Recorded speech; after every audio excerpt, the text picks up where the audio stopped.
as I will continue to campaign what that little blurb of text says under the LNG jungler here at Cubby, that Xiaofeng is playing a lot better than a lot of people may seem on the standings for LNG. It's because he's on LNG.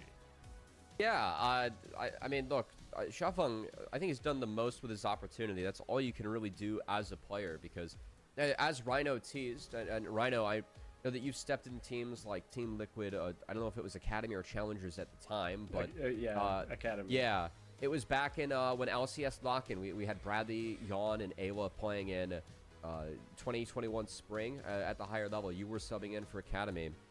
This is one of 3 players that has subbed in for LNG, and like, what are some of the challenges just stepping in and trying to get used to a team that you think fans at home like may not expect, especially a team that has had like 8 different roster iterations this split or this year?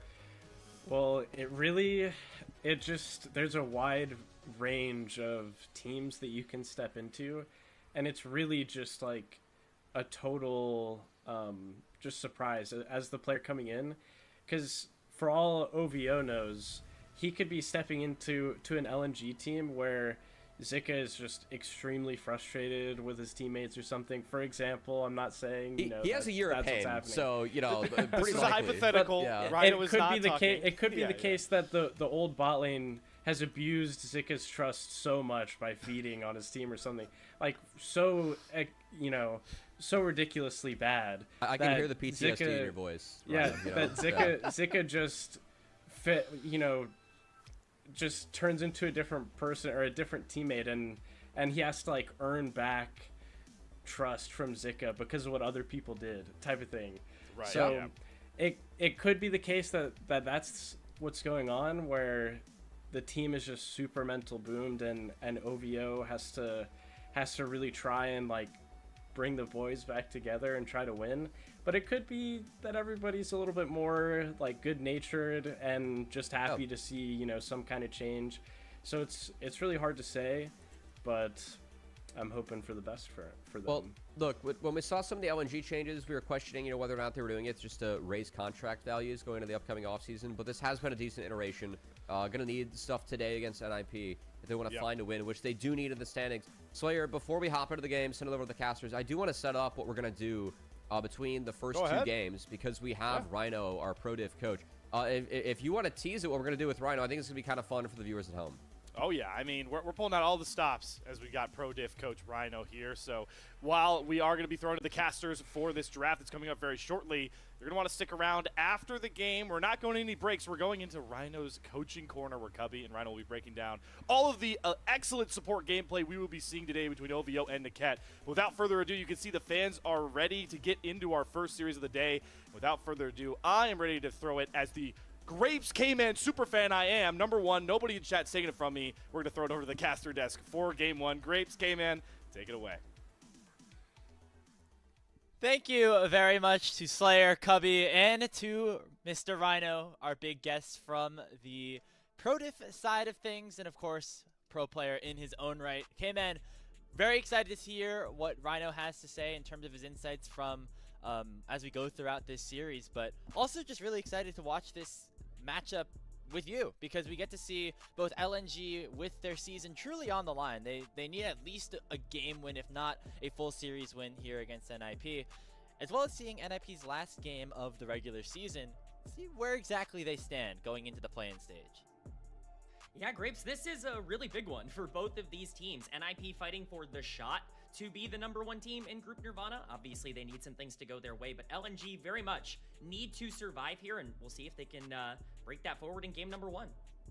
And we have already begun the draft process. NIP over on the blue side. K-Man, a good part about our job is, now that we have an analyst desk here, is that we got to sit back, relax, listen to some of their insights, and I really wanted to highlight the jungle matchup as we go into this one as well, because Nayo and Xiaofeng have been the biggest players really for their teams in terms of these new additions coming in and finding some success. Both of them have had a lot of success on this Viego. It was banned away on the blue side. Expect that to be a really highly prioritized pick as we go throughout the series. Yeah, not surprising at all to see the Viego banned out. I think you kind of need to ban it right now against LNG. It's certainly the thing that Xiaofeng feels the most comfortable on, but the Varus is left up here for the blue side, so that will be a pretty easy B1 lock-in for Leave.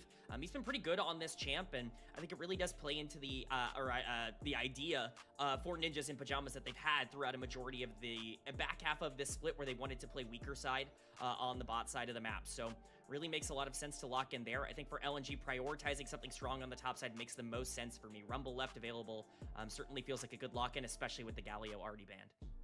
Kind of setting up for that in the first phase of the drafting process. Zika's been playing a lot of Rumble and Renekton over the last couple of series where maybe they found a little bit more success here on those picks. And when you have somebody like Zika, who definitely we've seen the highs out of him throughout his career over the last couple of seasons, want to put him onto something very comfortable. The Pantheon would make a lot of sense as well, given that normally it's something that is banned quite often on that red side, but it seems like NIP prioritizing the Varus instead. Yeah, we're seeing the Pantheon get through a lot more commonly over the past couple of weeks. I think teams are willing to take some trades a little bit more fairly with the Pantheon, especially if they feel like they can just kind of outskill the tempo in the early game. But there are still a lot of pitfalls that fall into a team that wants to try to go toe-to-toe with the Pantheon in the early game. You need to make sure you have a mid laner that can adapt and move around the map. That's exactly what NIP grab here with the Taliyah, and pairing that up with the Skarner. This is a very flexible start for Ninjas in Pajamas, just about as flexible as you could possibly ask for on blue side. You know, it's exactly what you want to draw up, at least in a game number one. Give yourself options and, you know, kind of save those counter picks for some champions and some players that might be able to utilize them well. You know, hyper carry makes a lot of sense as well for LNG. Fish one, maybe not the most consistent AD carry across this split, but he certainly has looked his best when he can just farm up and play for late game. Looks like that at the very least will be his identity on Sivir. Yep, something that can play safe, not be the primary focus of the early game at the very least, where now Xiaofeng can really try to hone in onto this Rumble. I expect some top lane bans here in the second phase as well. Nayo on the Skarner had a great game in the decider against EDG, and that's a big moment for NIP. I feel like a lot of them were, a lot of people were kind of considering them to be maybe the second best team after they got kind of smacked around by EDG the first time that they matched up, but getting that win here in the second round robin, it really, I think, has upped their stock. And even though they have definitely dropped a bunch of games like throughout the year, taken to a bunch of game number 3s, this is definitely a very exciting NIP roster that, you know, we could really be looking at as being a contender in that play-in stage. I think it's a really great shout. Honestly, especially with that win over EDG, it's not crazy to say that this could be a top 6 or top 7 team in the LPL right now. And that's without any sort of growth that you can expect from this team continuing to play with each other a bit more in terms of, you know, the reps that they're getting. So excited to see where they've already been and excited to see where they could go, but it kind of has to happen today. The point to make is, of course, EDG still have quite a few series left. This is the last one for Ninjas in Pajamas. They have to win today to have any shot of getting that number 1 spot in Group Nirvana, but it will be the Alistair lock-in, again, just taking away options from Ninjas in Pajamas to pair up with that Varus to make it a bit more consistent. They ban out the 2 supports in the Nautilus and the Nico. Mid lane, the priority on the other side with them having already selected Taliyah. So, you know, a lot of things that end up locking in here, but I think the direction that solo kill ends up going to round out this comp is going to determine a lot, and the Mbessa, I think, showcases that they really do want to play at least a bit more aggressive here. Yeah, I mean, he's played it in 2 of their last 3 series, won both of those games, obviously. Niket locking in the Rel to round things out. We'll see what LNG want to pick here on R5 for Haichao. Bit of a controversial player in the LPL. He's had his highs, had his lows, but now going up against Doinby, a very big test here for LNG. We talked about NIP's stakes in the standings. LNG, even more of a dire spot. They're currently in last place in Group Nirvana, needing a win here, needing multiple wins to round out their season. Try to have any sort of shot. It's going to be the Aurora here for Haichao. LNG, they set themselves up with a very nice team fighting composition. I'll give them that. That's definitely what they're going for. They're trying to make it as easy as possible, and you know what, Grapes? I'm all for it. I think at this level, the more you overcomplicate things, the harder it becomes, the more difficult it is to win these games. So just get Rumble, just get Aurora, just get Sivir, you know, play front to back, try to get a lot of that engaged through. I think that there are options for Ninjas in Pajamas in this game, but I do think they have to play fast, and they have to play quick. If you can get that Mbessa in particular strong on the top side, then things can really open up, but it's really going to be up to Doinby on this Taliyah, and honestly, I wouldn't have it any other way. To be able to facilitate very nicely across the map. That's what Doinby loves to do. you got that man at global, semi-global, anything like that, he will make sure to use it. As Ninjas in Pajamas currently sitting at 8-1 here in the standings. Of course, we talked about our jungle matchup being very important, but down at the bottom lane is where we got to keep a little bit of an extra eye as well, knowing that we have our pro diff coach in Rhino, support for many a team in the NACL and collegiate space, most recently with Supernova and Ole Miss in the Challengers League in North America. We'll have to watch out for what OVO and Niket are able to do and see what exactly Rhino is going to be wanting to break down as well. Yeah, I mean, I'm excited to see how he breaks down the support play here. Both of these supports with a lot to prove. I think Niket's really coming into his own. OVO elevating the aggressiveness of LNG as they talked about on the desk. We'll see how it plays out today. Well, let's do it. We're in Shenzhen for Ninjas in Pajamas' final matchup here in the Split 3 regular season. After this, going to be fully high stakes. Want to have higher sights than just that play-in stage. Let's do it here in game number 1.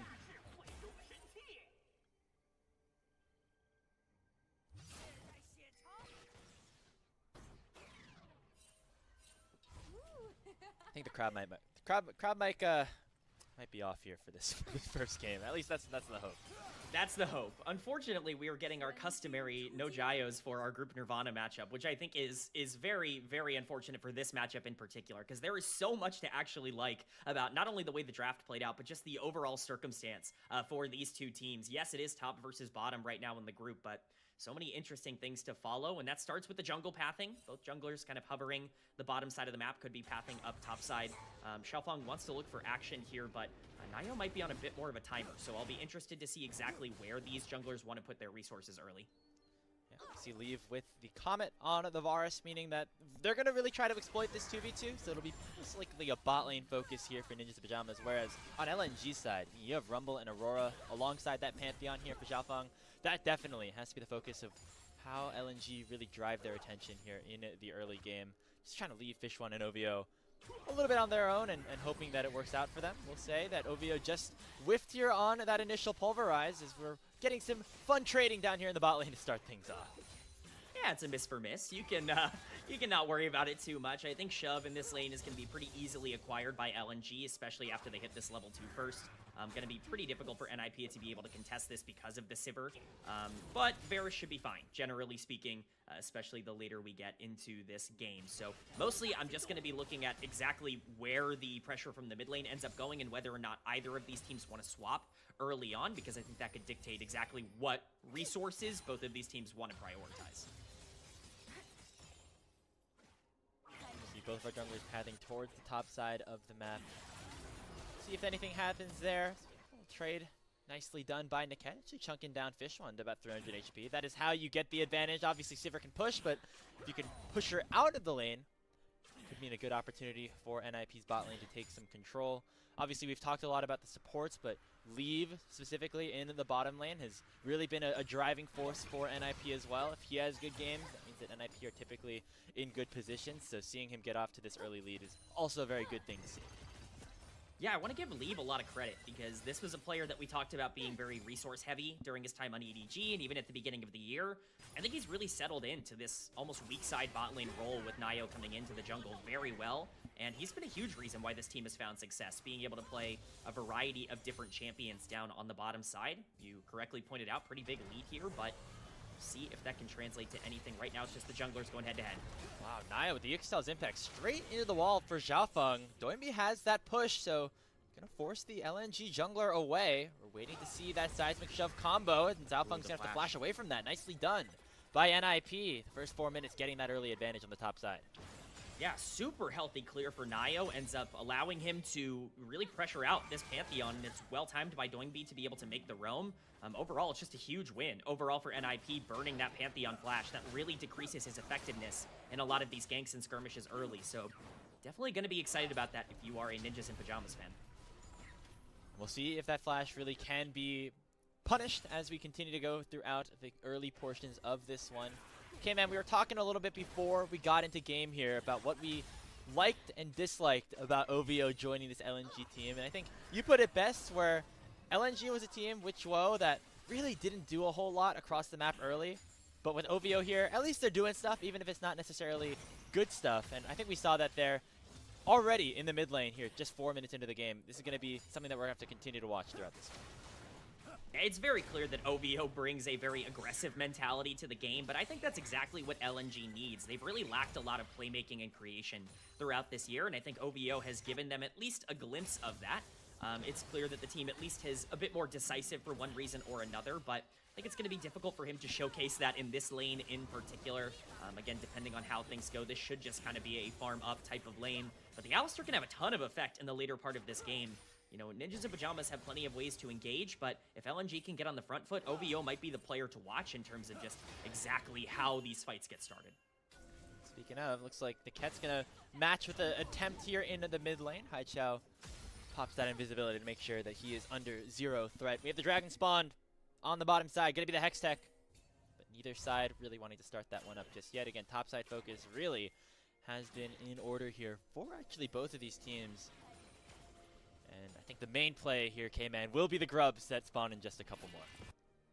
That is definitely signaled by Fish1 making his way to the top side of the map here, although teleport expended by solo kill, so he will be on the top side with this level 6. We've seen some unfortunate circumstances for AD carries when they 1v1 top laners on the top side of the map. You always got to be careful of some mispositions, but this should be generally fine for Fish1. He should be able to shove in the wave here relatively easily, and depending on how aggressive Xiaofang wants to be here, they could definitely set up around the river right about now. You see now Niket trying to match suit as well.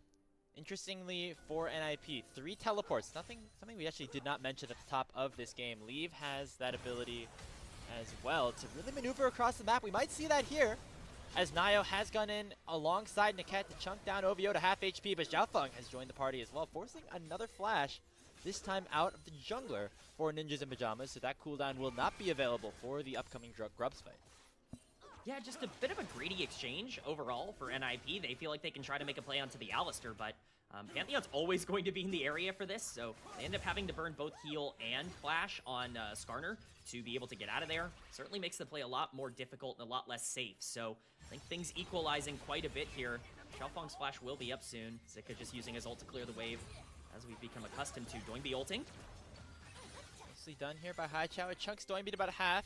He does not have a teleport available, so could create a tough situation in these next couple of minutes. Haichao definitely ahead in terms of that just HP bar department, which always can be important for some of these big skirmishes that really could make or break this game.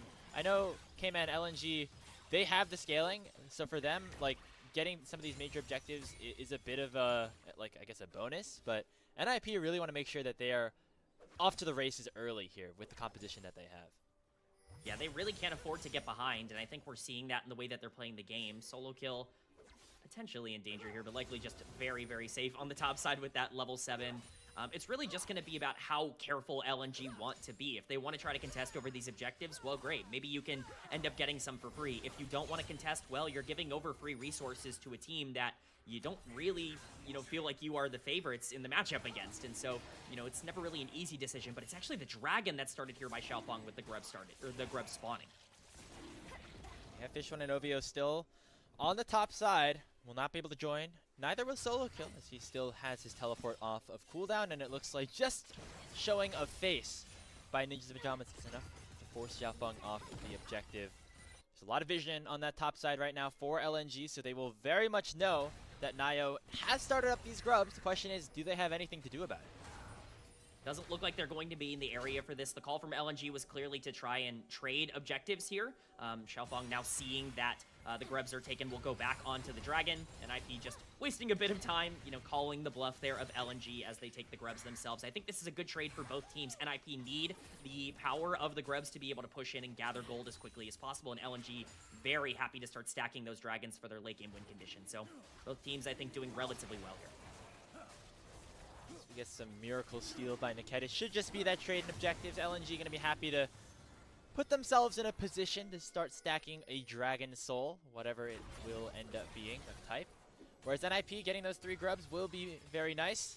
Get that early pushing power, making sure that they can try to snowball what has already opened up to be about an 800 gold lead for themselves by picking up some more plates and just getting some more control across the map. So I think overall, both teams relatively happy with how things have gone. Still looking for action here, K-Man. Not a ton, at least so far, as I say that. Trading here on the bottom side. Fish wanted to flash away from the Chain of Corruption, but now OVO's on the way alongside Xiaofeng with that Grand Starfall. But Niket's able to crash down away, make sure that not enough gap has created for LNG to continue the play.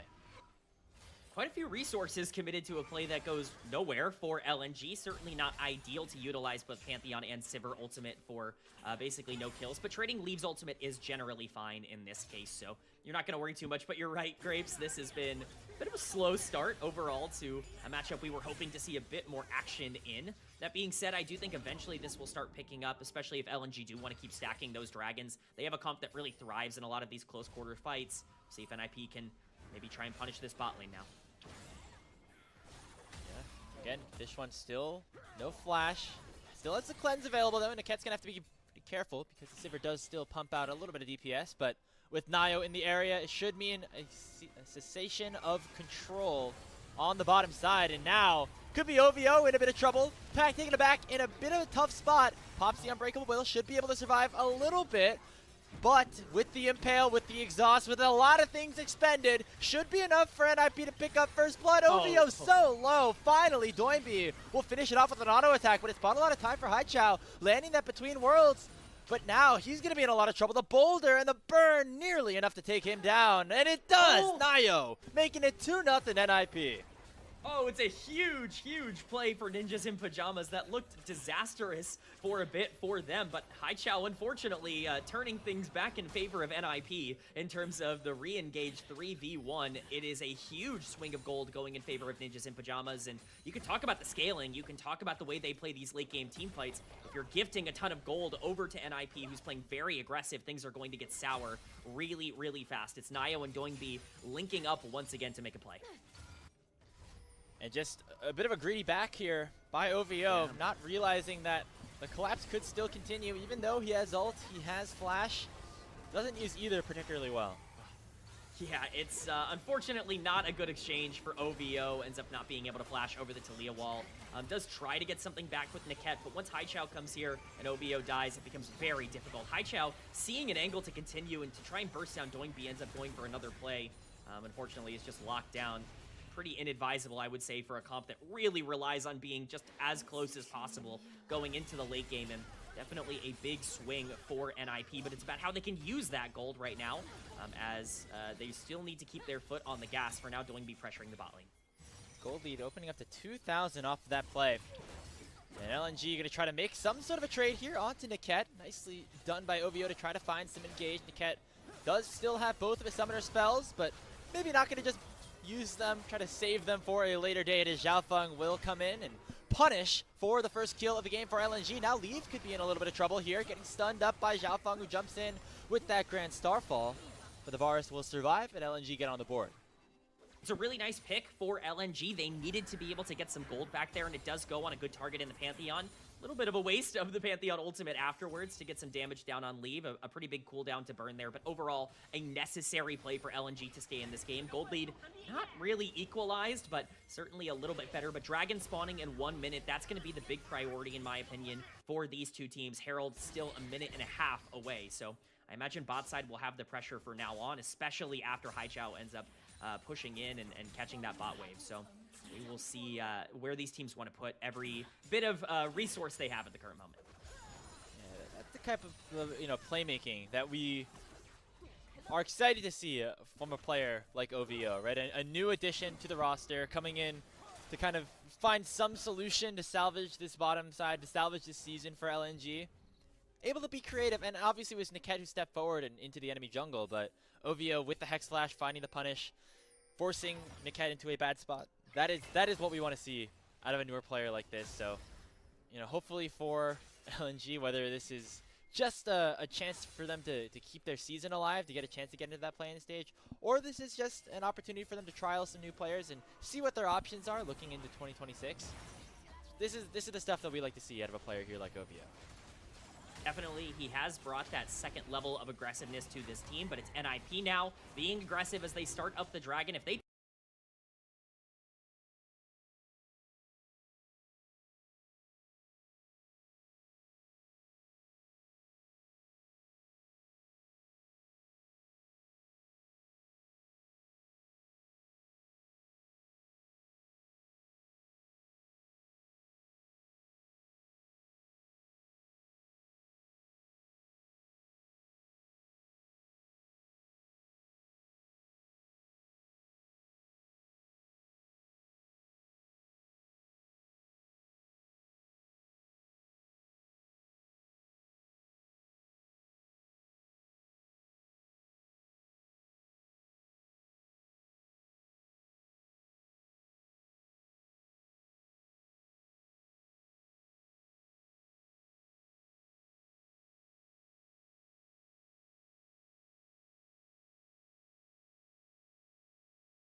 Yeah, I mean, you can certainly not say that he's not looking. Unfortunately, the Leona ult goes very wide in this exchange, which does end up being a bit of a problem. At this point, he kind of understands that his role in this fight is to die if they are going to turn it in any way, shape, or form. So he tries to go in on Doing B, but the flash comes out, and from that point onwards, there's no play to be made. Zika is on this very, very long flank. He finally does get involved in the fight, but by this point, there's really no damage left. Even with the full combo from Renekton and Jace landing, there's just not enough to be able to burst down the Lilia. Zika, not enough damage to be able to clean up that kill, and it ends up being very much in favor of NIP, but we keep talking about the execution. This NIP team is playing very well today. Yeah, and a much closer game than we had the first time around, but that's just credit to how NIP are able to withstand some things that maybe did not go their way at the start and turning it into good situations for themselves still. The real question as we continue to move throughout this season, though, K-Man, this is the last regular season matchup in Group Nirvana for NIP.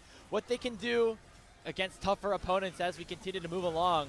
As they're going to find another fight in the mid lane. Nio going golden early, but look at Solo Kill finding a flank onto not Fish One and forcing him to flash away. Now the Kastante going to go all out onto Zika, looking for a flash forward and taking down the Brand. Will be burning down and taken down, though, in response. A 1-for-1 overall as NIP maybe pushing a little bit further than they would have liked, but still going to be happy with the jungler of the opposition down. That means that Baron can potentially be started up or at least have that vision cleared away.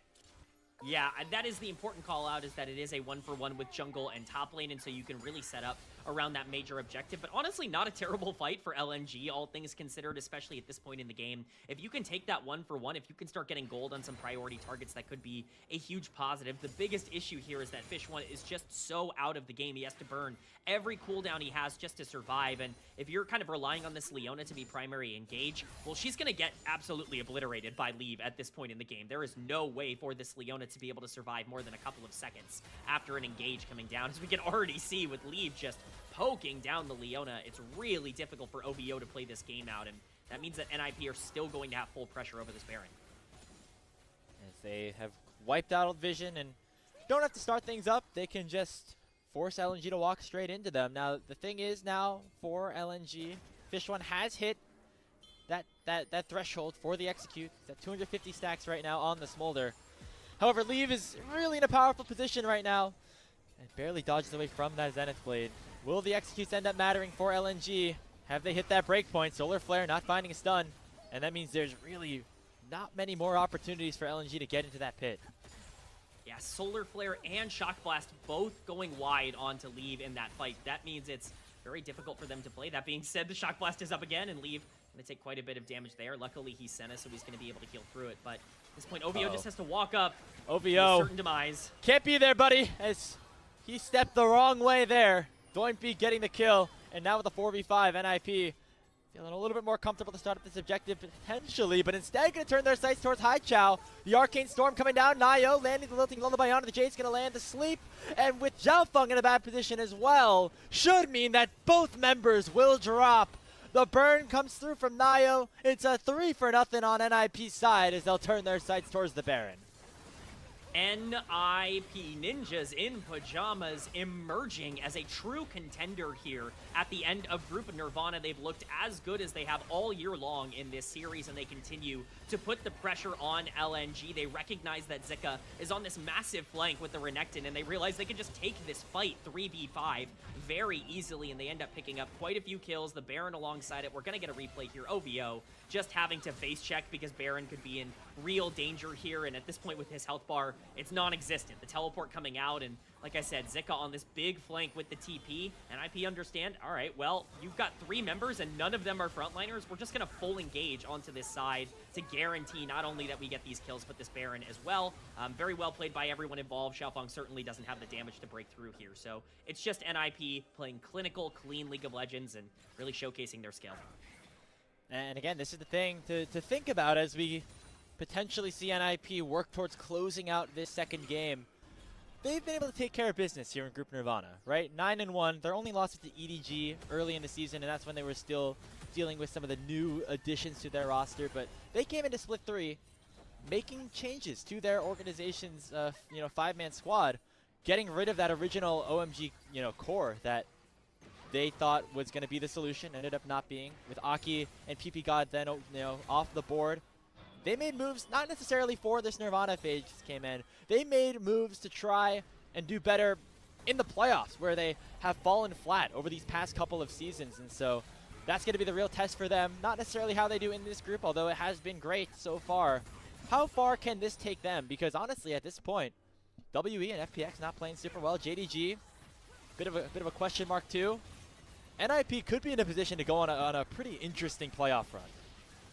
NIP have made it very clear as an organization what their goal is, and it's Worlds. They don't care that they're in Group Nirvana. They feel like they can make this happen, as we see Doingby and Haichao just trading on the top side. Xiaofeng is making his way here. This could be scary for Doingby. Haichao flashing in, trying to find something, but Doingby is just too strong. 5-0 and 7 now on the victor. As Haichao was trying to make something happen in the side lane. Did get all the way to the tier 3 turret and delays the Baron push. But it's going to cost him his life, and now NIP have a 4v5 to work across the map with for a potential soul point to retreat to. Grapes, if there was, a play that really encapsulates this entire series, it's Doingby being up 3k gold and just being able to burst down the Jace. Really not a good play there for Haichao, even with his jungler kind of on the roam, but it's Ninjas in Pajamas just controlling everything. They're going to be able to pick up this soul point dragon, as you stated. And at this point, the gold lead has ballooned entirely out of control.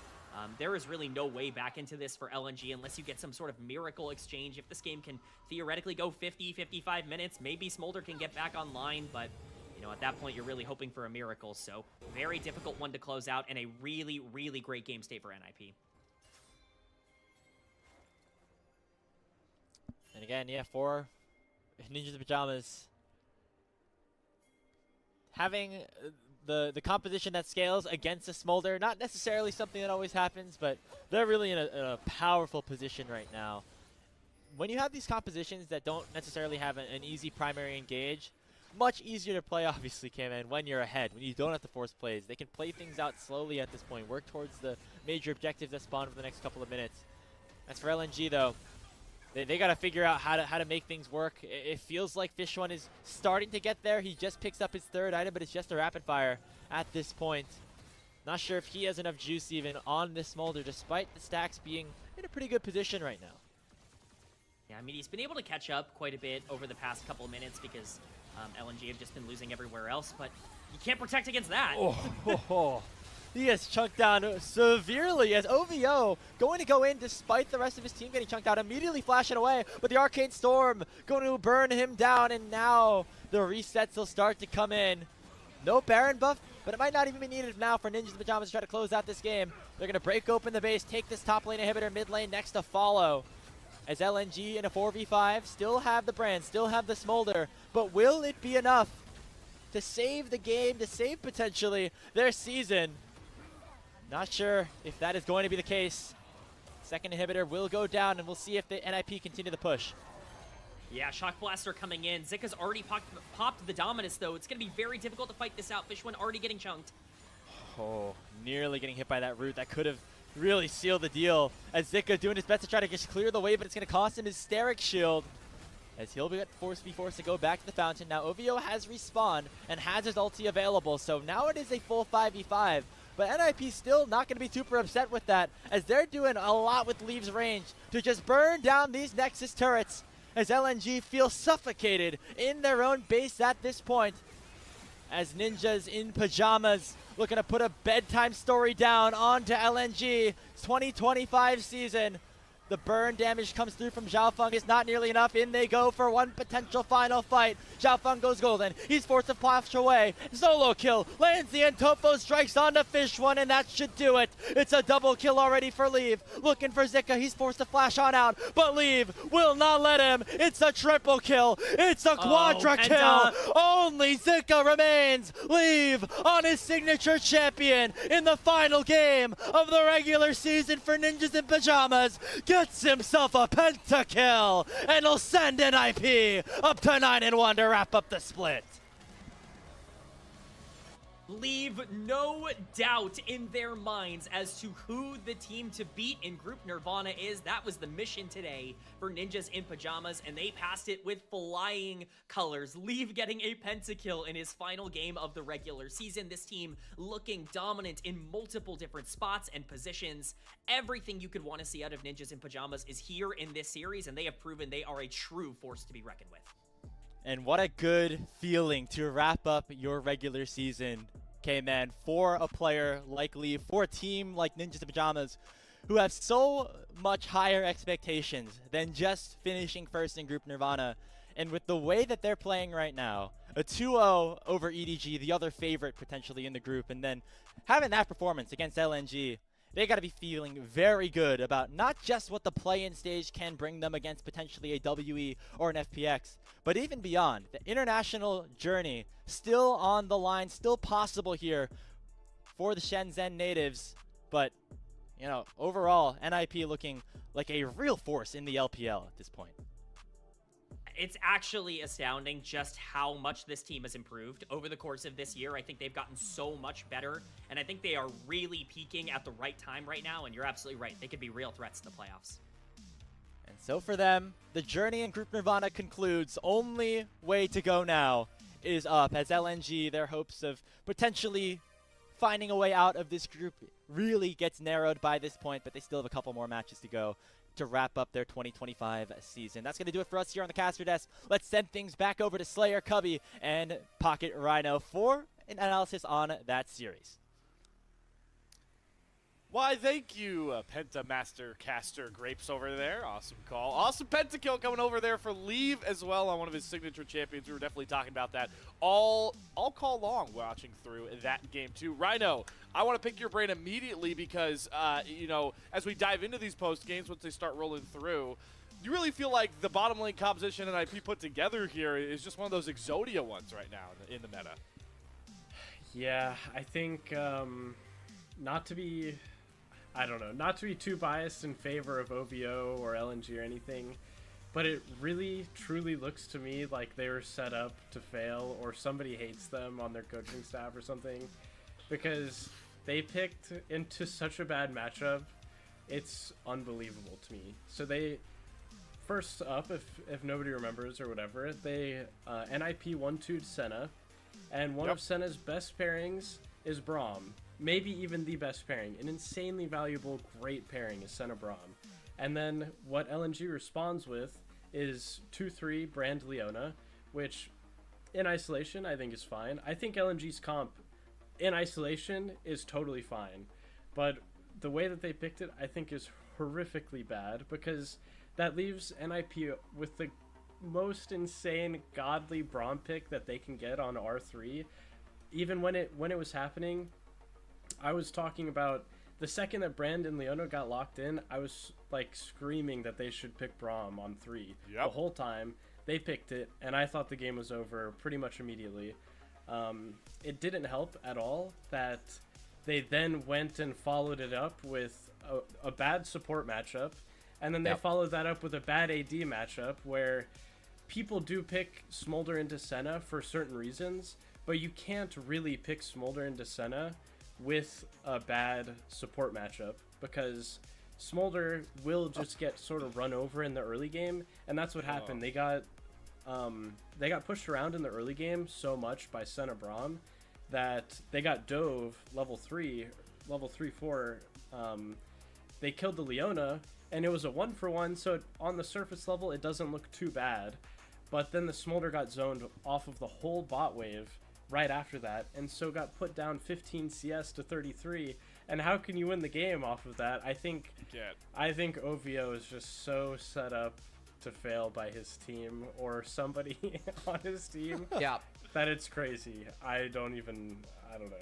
Look, it was a tough game. Like, we're looking at Lilia versus Skillshot Reliant Champs. We're like, okay, this could be a really nice setup. And it was great to see Nayo. I know that we've talked a lot about supports with Rhino on the desk, but Nayo, this was a signature pick for him with LGD. I've been kind of curious where the Lilia's been, because I think that it's a champion that still warrants games where it can be picked. This was a great angle for it. And this comp that LNG tried to brute force, it didn't work. And outside of really, I would say, Haichao's Jace, There wasn't really a highlight or a standout this game. I thought that Haichao had a decent game, and outside of that, that was about it. Where did the Cubby I know and love go? You know what? It's the last game of the regular season. Haichao made it throughout the entire season with LNG, which means that they value he's got him one more. Well, okay. Well, He's got one more. Okay. Well, he got them a dragon by shock blasting the Senna 2 times. That's true. That's true. And they got a dragon for it. So there was that. Yeah. That was one big highlight for them. We'll say for LNG that it's not just one more; they have 2 more, and they face Thunder Talk and EDG. So as a team that is really trying to win a series to make it to play-in, that TT matchup's actually going to be really important to decide who is going to be that Group Nirvana representative in the play-in seed. Yeah, it definitely doesn't help them that they also have to play EDG, who we talked about. We already saw how they're locked into like play-ins, but again, they need to be continuously sweeping opponents to make sure that NIP. This didn't build promise either, so it's they're gonna have to win some series. It's gonna be tough. I'm gonna do something as the AD carry player here that Rhino's pretty accustomed to, which is the ADC wanting to take the spotlight of a game, because I do think Leave deserves a lot of flowers in this one. Obviously gets the pentakill. I want to shout that out. 41% damage share. He does 50k in this game. That is just absolute filth on this champion. Definitely has to be the player of the game by far, right, Rhino? Yeah, Leave was certainly the main character all the way from back in lane at level 3, where they dominated lane enough to get that early lane advantage.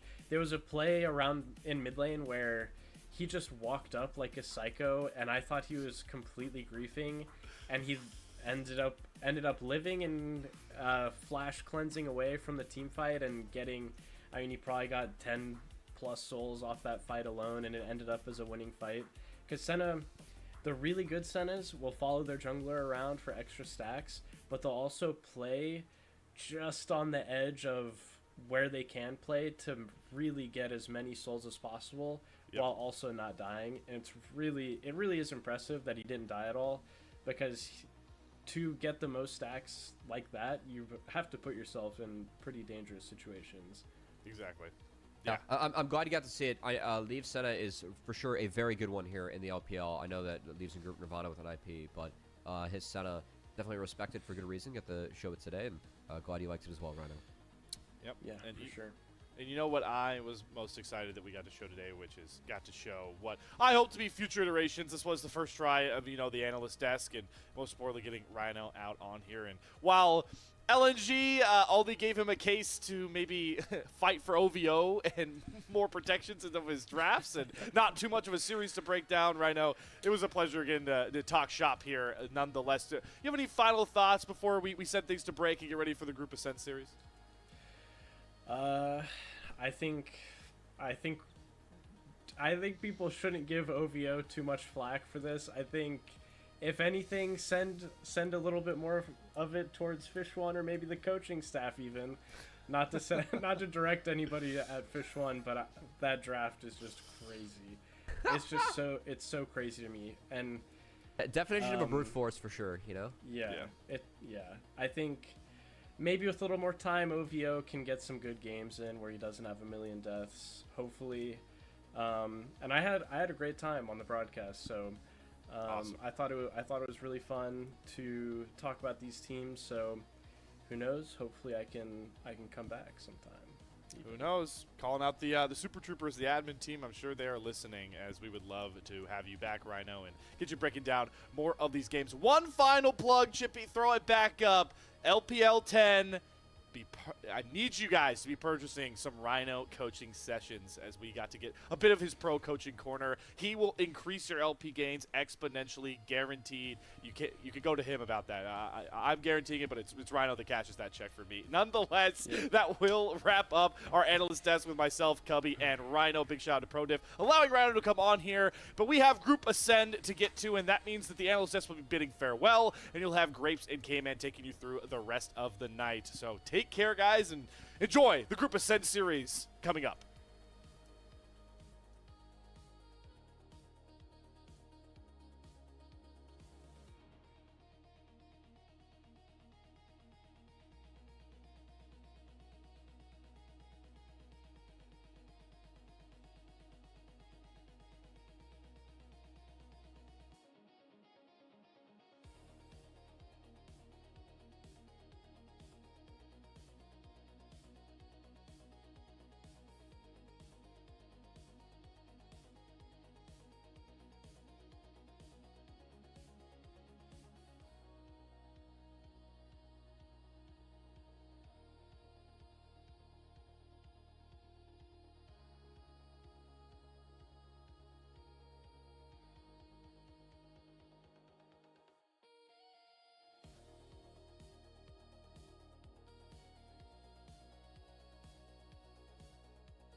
Out from the LPL English crew here to finally announce our giveaway of the Polaroids taken with players that we got to interview at MSI 2025.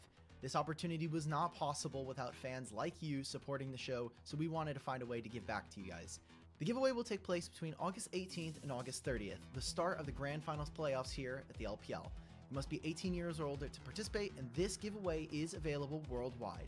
We'll choose 7 winners, 6 of which will receive 2 Polaroids, and 1 lucky fan will receive the Faker Polaroid, all of them signed by the players themselves.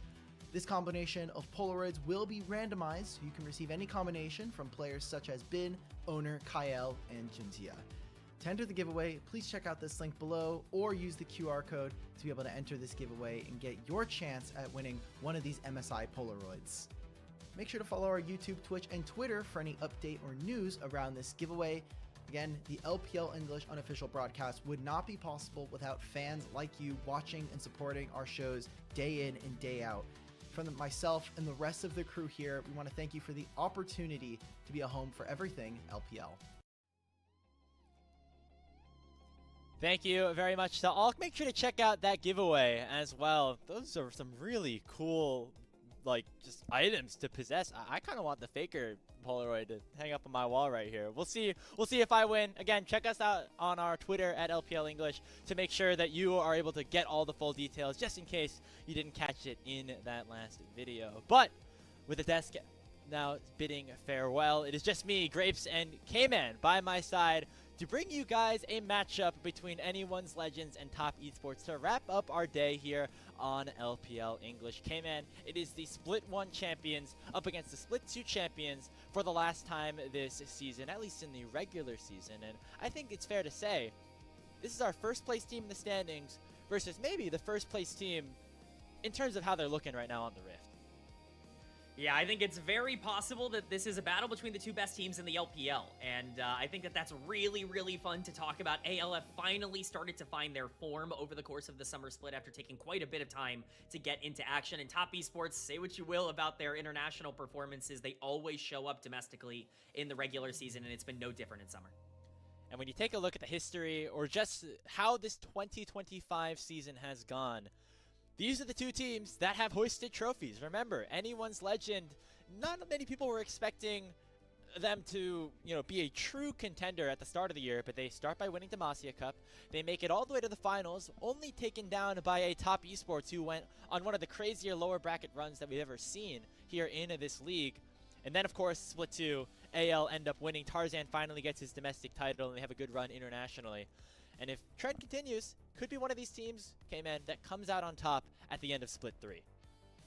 Yeah, really, these have been the 2 best teams in the LPL in terms of performances over the course of this year. They were the finals in Demacia Cup. They were the finals in Split 1. Obviously, Top Esports was the #1 seed, but, didn't have the best playoffs in Split 2. They really have been the 2 favorites, even with a team like Billy looking good. So it's always exciting to see these 2 go head-to-head, especially because of some of the matchups we're getting. Yeah, and let's get right into some of those matchups as well. Start off with our defending champions, the champions of Split number 2, that being Anyone's Legend. Obviously, a little bit of a slower start for them coming back from international play, but it's the same 5 that have been with the team all year long. Honestly, at this point, K-Man, one of the rare rosters that have actually kept all 5 of their players throughout the entire season, and it feels like it really is starting to show once again. After that initial slump, they have been on an absolute tear these past 2 weeks. They have finally seemingly figured out how they want to play their mid games, and I think it's really unlocked what this team wants to do. Tarzan is very much back in form, ends up getting the LPL Player of the Week last week, and I think that really is kind of the biggest turning point for Anyone's Legend. This is a team that, even more so than every other, top team in the LPL, relies on that jungle pressure to be one of the stronger teams in the league, and it very much is back right now in terms of Tarzan starting to play well again. And I feel like, just in terms of results, split to split, Anyone's Legend, the most consistently performing LPL team that we've had all year long, making it to every single one of the finals so far that we've had in this season. But when they started off 3-4 in the first round robin, definitely some questions being raised as to, is this run finally over? Is this finally the inconsistency that we're going to be seeing from AL at potentially the worst time with a world spot on the line? But it seems like they've tightened things up here, K-Man, winning 3 straight matches. We get some clips just to highlight some of the big things that they've done. It started off with, of course, this massive win against BLG that maybe wasn't supposed to go their way, but they followed it up nicely with very convincing victories over both IG and Weibo, teams that we consider to be in the top 5 of the league overall.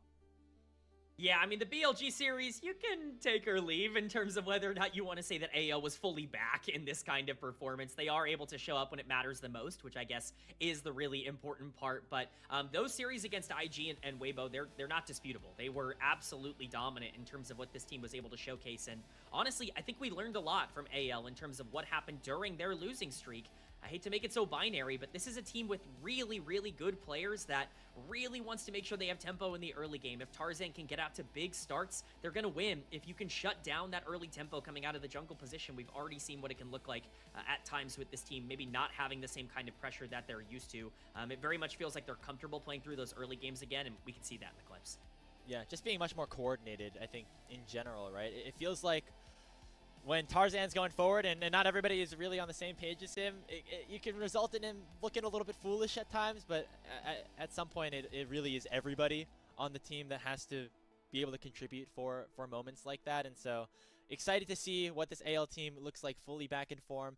We mentioned this a couple of weeks ago, but the way the championship points are set up and also just the general state of the league, with there being a very clear top 4, it feels like at this point, with these 2 teams alongside IG and BLG, AL are going to have a very easy time at least getting into the regional finals of the league.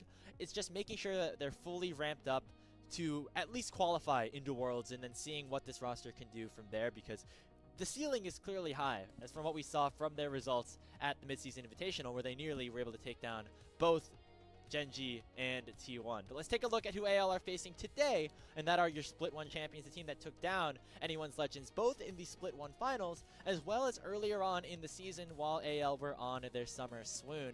Top Esports making a change with their roster going into Split 3 with Hong joining the team. And overall, helped the bot lane maybe look a little bit on the brighter side at times. Jackie Love came in, I feel like he's having a really good split.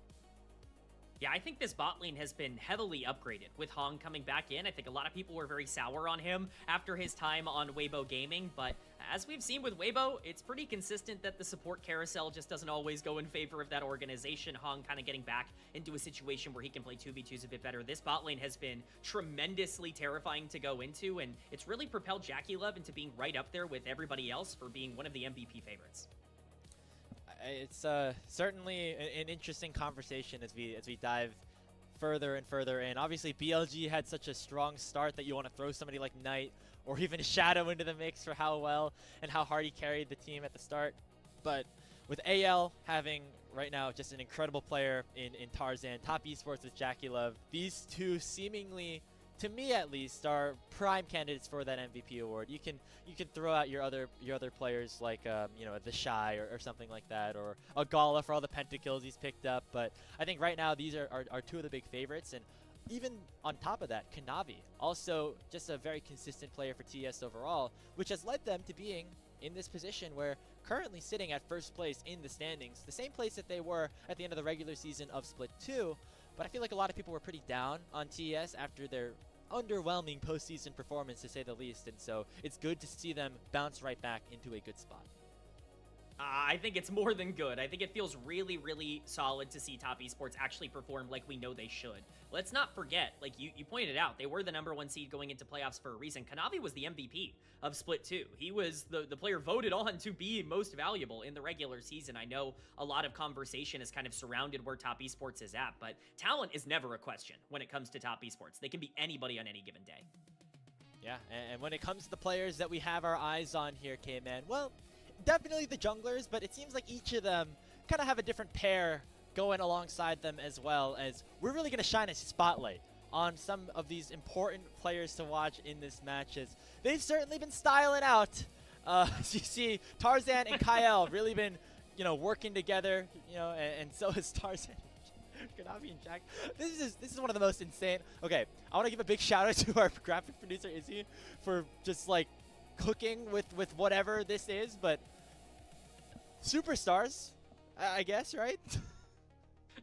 Yeah, I think that's a fair thing to say. Again, shout out Izzy, always cooking with these graphics, has been fantastic all year long, but I think this highlights the point that we're trying to make, which is that really these junglers rely on another player on their team to help push the game forward. For Kanavi, it's Jackie Love. For Tarzan, it's Kyle in the support position, both really being able to step up over the course of this split. Up to you to determine whether or not this graphic perfectly encapsulates that, but certainly gets the idea across. Yeah, it's going to be up to the two of them to, you know, take that walk down the red carpet, you know, specifically for AL side with Tarzan and Kyle. They're the ones really leading the charge in terms of figuring out what fights to take, initiating, and when they're on the same page together, when their outfits are fully aligned, that is when AL look their best. And same for Jackie Love. I feel like he is a player that can be on the more passive side at times, but when he's fully able to, you know, find those really aggressive plays, that's when TES certainly looks at their best. A lot of things to look forward to in a matchup that, you know, you could argue being the two best teams in the LPL, at least right now. AL currently on that big win streak. TES #1 in the standings overall. I'm sure IG would want a little bit of a say in things as well with how they've been playing as of late, but I think it is fair to say here, K-Man, the winner of this series is going to have the biggest momentum going towards the end of this regular season, as we only have a couple more matches left for both of them. Absolutely. This could very well be a finals preview for these two teams, and so you really want to see them come out with a clear game plan. I think these teams have played each other so much over the course of this year.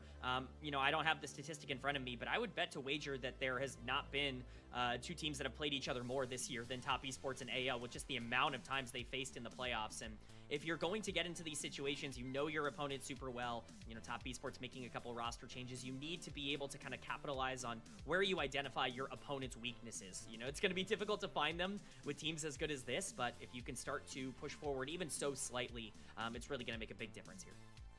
Yeah, a lot to look forward to as, you know, we had our Nirvana series, to say the least. We're hoping for some really high-quality gameplay, though, here in this matchup from Shanghai between AL and Top Esports as we get ready for this game #1 draft. I mean, I'm curious to hear what you think, K-Man. I mean, you just had a video going out kind of recapping some of the big things happening in the LPL. You have AL at 6-4 as your best team in the league right now. I guess I want to hear your thoughts as to why you have that at being the case. I will say a little bit of a caveat. The top of the LPL is all so contentious that I think you can put almost anyone there. But the reason I feel so confident in AL is because I think their game plan is so straightforward. As long as they are playing as a unit and playing as a group, they are incredibly difficult to beat, even against the top teams in the world, like Gen.G, like T1 that you already mentioned. The only time that this team has really struggled throughout a lot of this year has been when they seem off base in terms of the way they want to play their mid games, especially when players like Flandra or Kyle end up getting a little bit out in front of maybe what the play ends up creating. Tarzan had a stretch where he wasn't particularly good. If everything's locked in, the best version of AL, I think, is the best version of any LPL team. It's all just about how consistently you can bring that out. Yeah, I mean, I feel like consistency has really been the name of the game for AL. Again, making it to the finals of Demacia Cup and Split 1 and 2. No other team obviously has done that. Top Esports the closest, but they, of course, fizzled out at the end of Split 2, which is part of the reason why you saw this guy that you just saw on your screen a couple of seconds ago in Hong joining the team. And again, I was one of those big doubters that I really didn't think that this was going to be the move, but somehow it has continued to work out here for TES. Almost a win-win, as I feel like Crisp has had some still good moments over back on his old team in Weibo as well. So, you know, we'll see if this continues here for TES. They took down AL in the first round robin, and so this is a chance for anyone's legend to get their bite back as we head into the draft of game #1.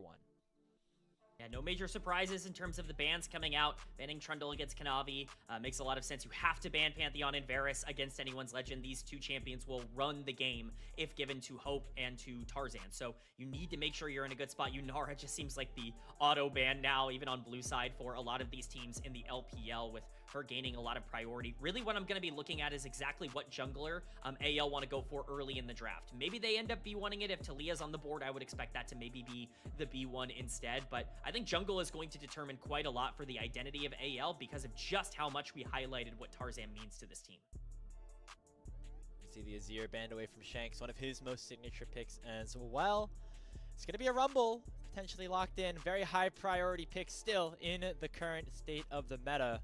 we'll see what TES want to respond with. 369 always comfortable going towards something like the Galio, but maybe wants to play something that has a little bit more steel expression here, and giving Top Esports the opportunity to pick something else that has a little bit more juice. Yeah, they are going to lock in the Annie here. I imagine Annie Wukong makes a lot of sense. Kanavi, great at Wukong. Cream has played Annie a lot this split.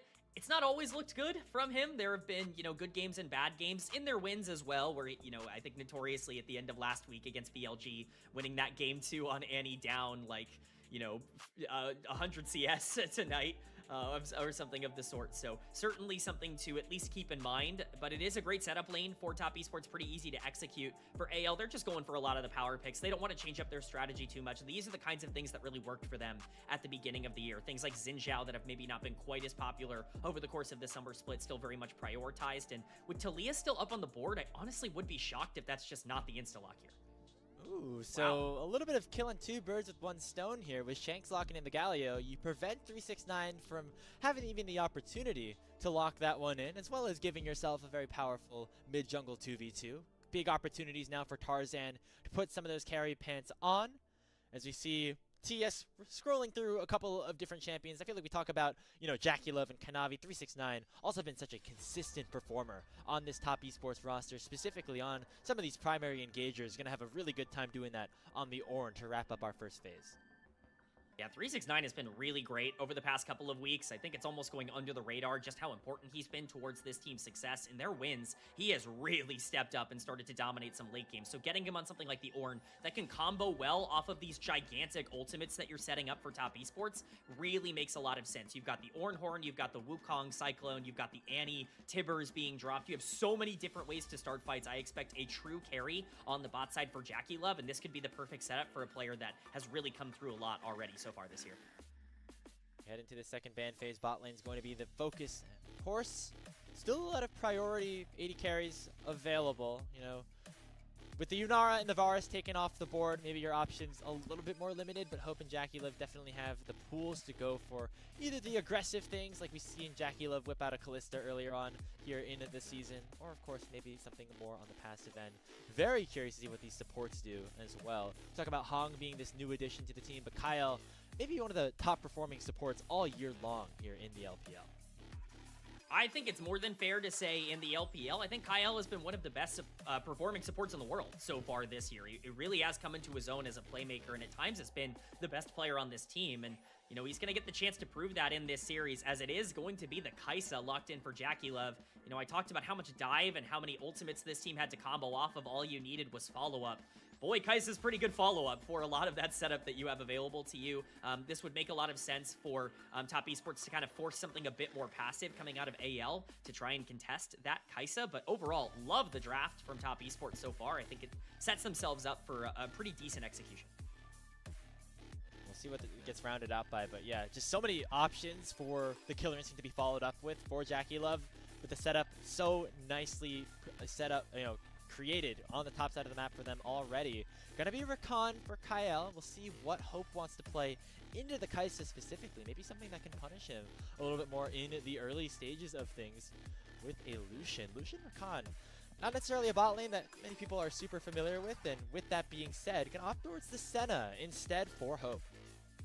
Yeah, this makes more sense to me. I was a little bit confused by the Lucian pick. I don't think that would quite work out here with the comp that they had constructed, I guess, kind of surrounding their core. But really, the only thing for Top Esports that's missing is a bit more, peel coming in for the Kai'Sa if things were to go wrong. The Alistar really fixes a lot of the problems with this comp. And honestly, I'm looking at a draft that I really like for Top Esports. I think AL is still in a good spot, and they scale really well into the late game, which I think is a very encouraging trait. And I think they are looking at some winning lanes. Galio should be very good into Annie, especially in terms of roaming, and the Rumble should be fine early on the top side. But if you can get this Kai'Sa going, I think the damage in the late game might be a little bit too much for AL to bear. So it's all really about how you play around that Xin Zhao.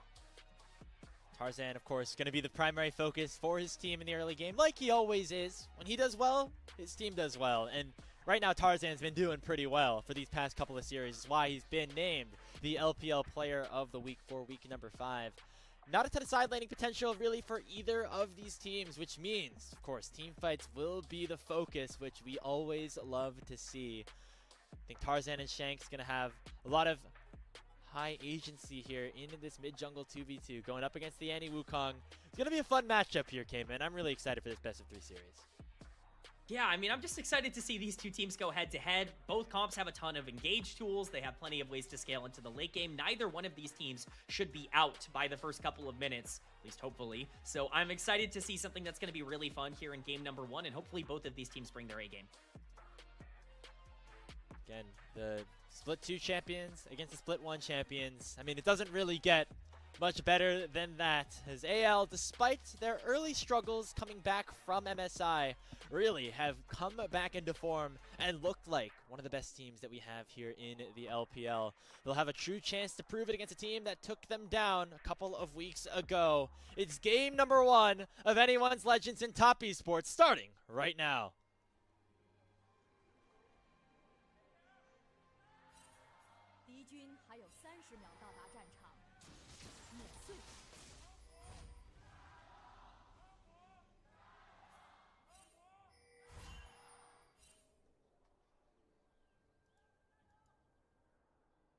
Here we go. I missed the Gyos from the first series. Glad we got them here for a gigantic matchup between these two teams, as we already see some vision being placed down. The traditional blue side ward being placed by Tarzan here is he's going to spot some vision onto Kanavi, but overall, I wouldn't really watch out for either of these teams to do anything crazy in the early levels. I'm not sure either of them have the full capabilities to do that before their level 6s hit.